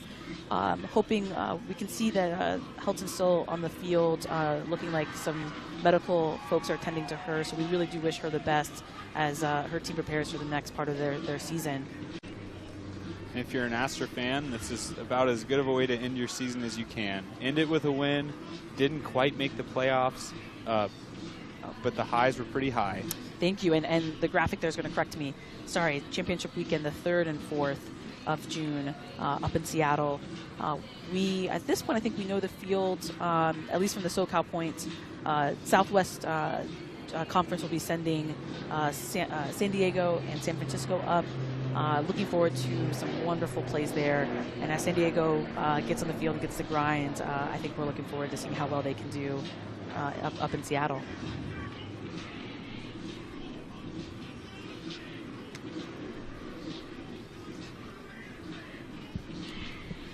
we're gonna take a quick break, and we'll be back with our player of the game for the Los Angeles Astra, Jasmine Childress.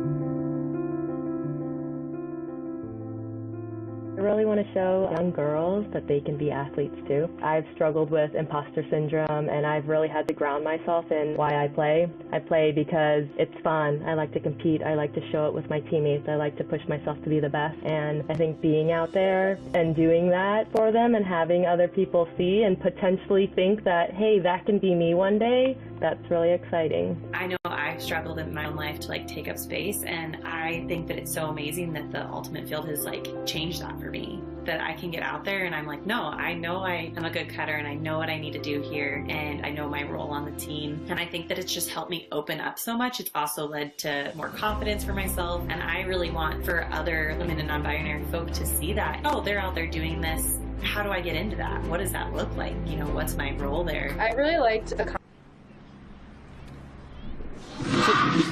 Now we have an Astra player, Jasmine Childress, joining us here. Jasmine, can you hear us? We can see you, but we can't quite hear you. Hello.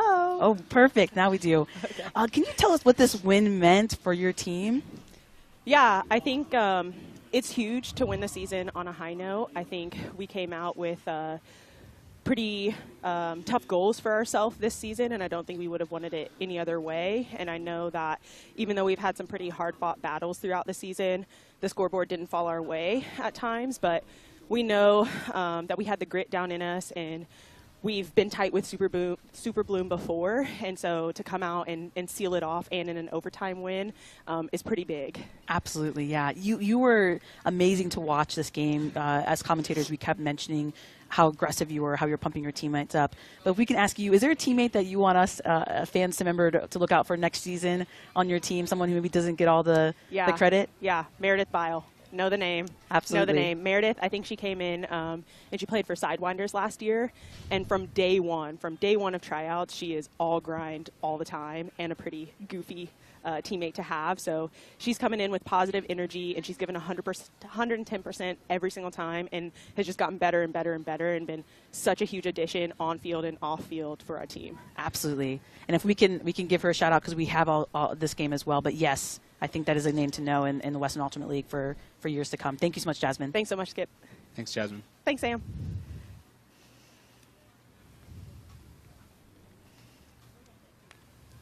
I think that's it.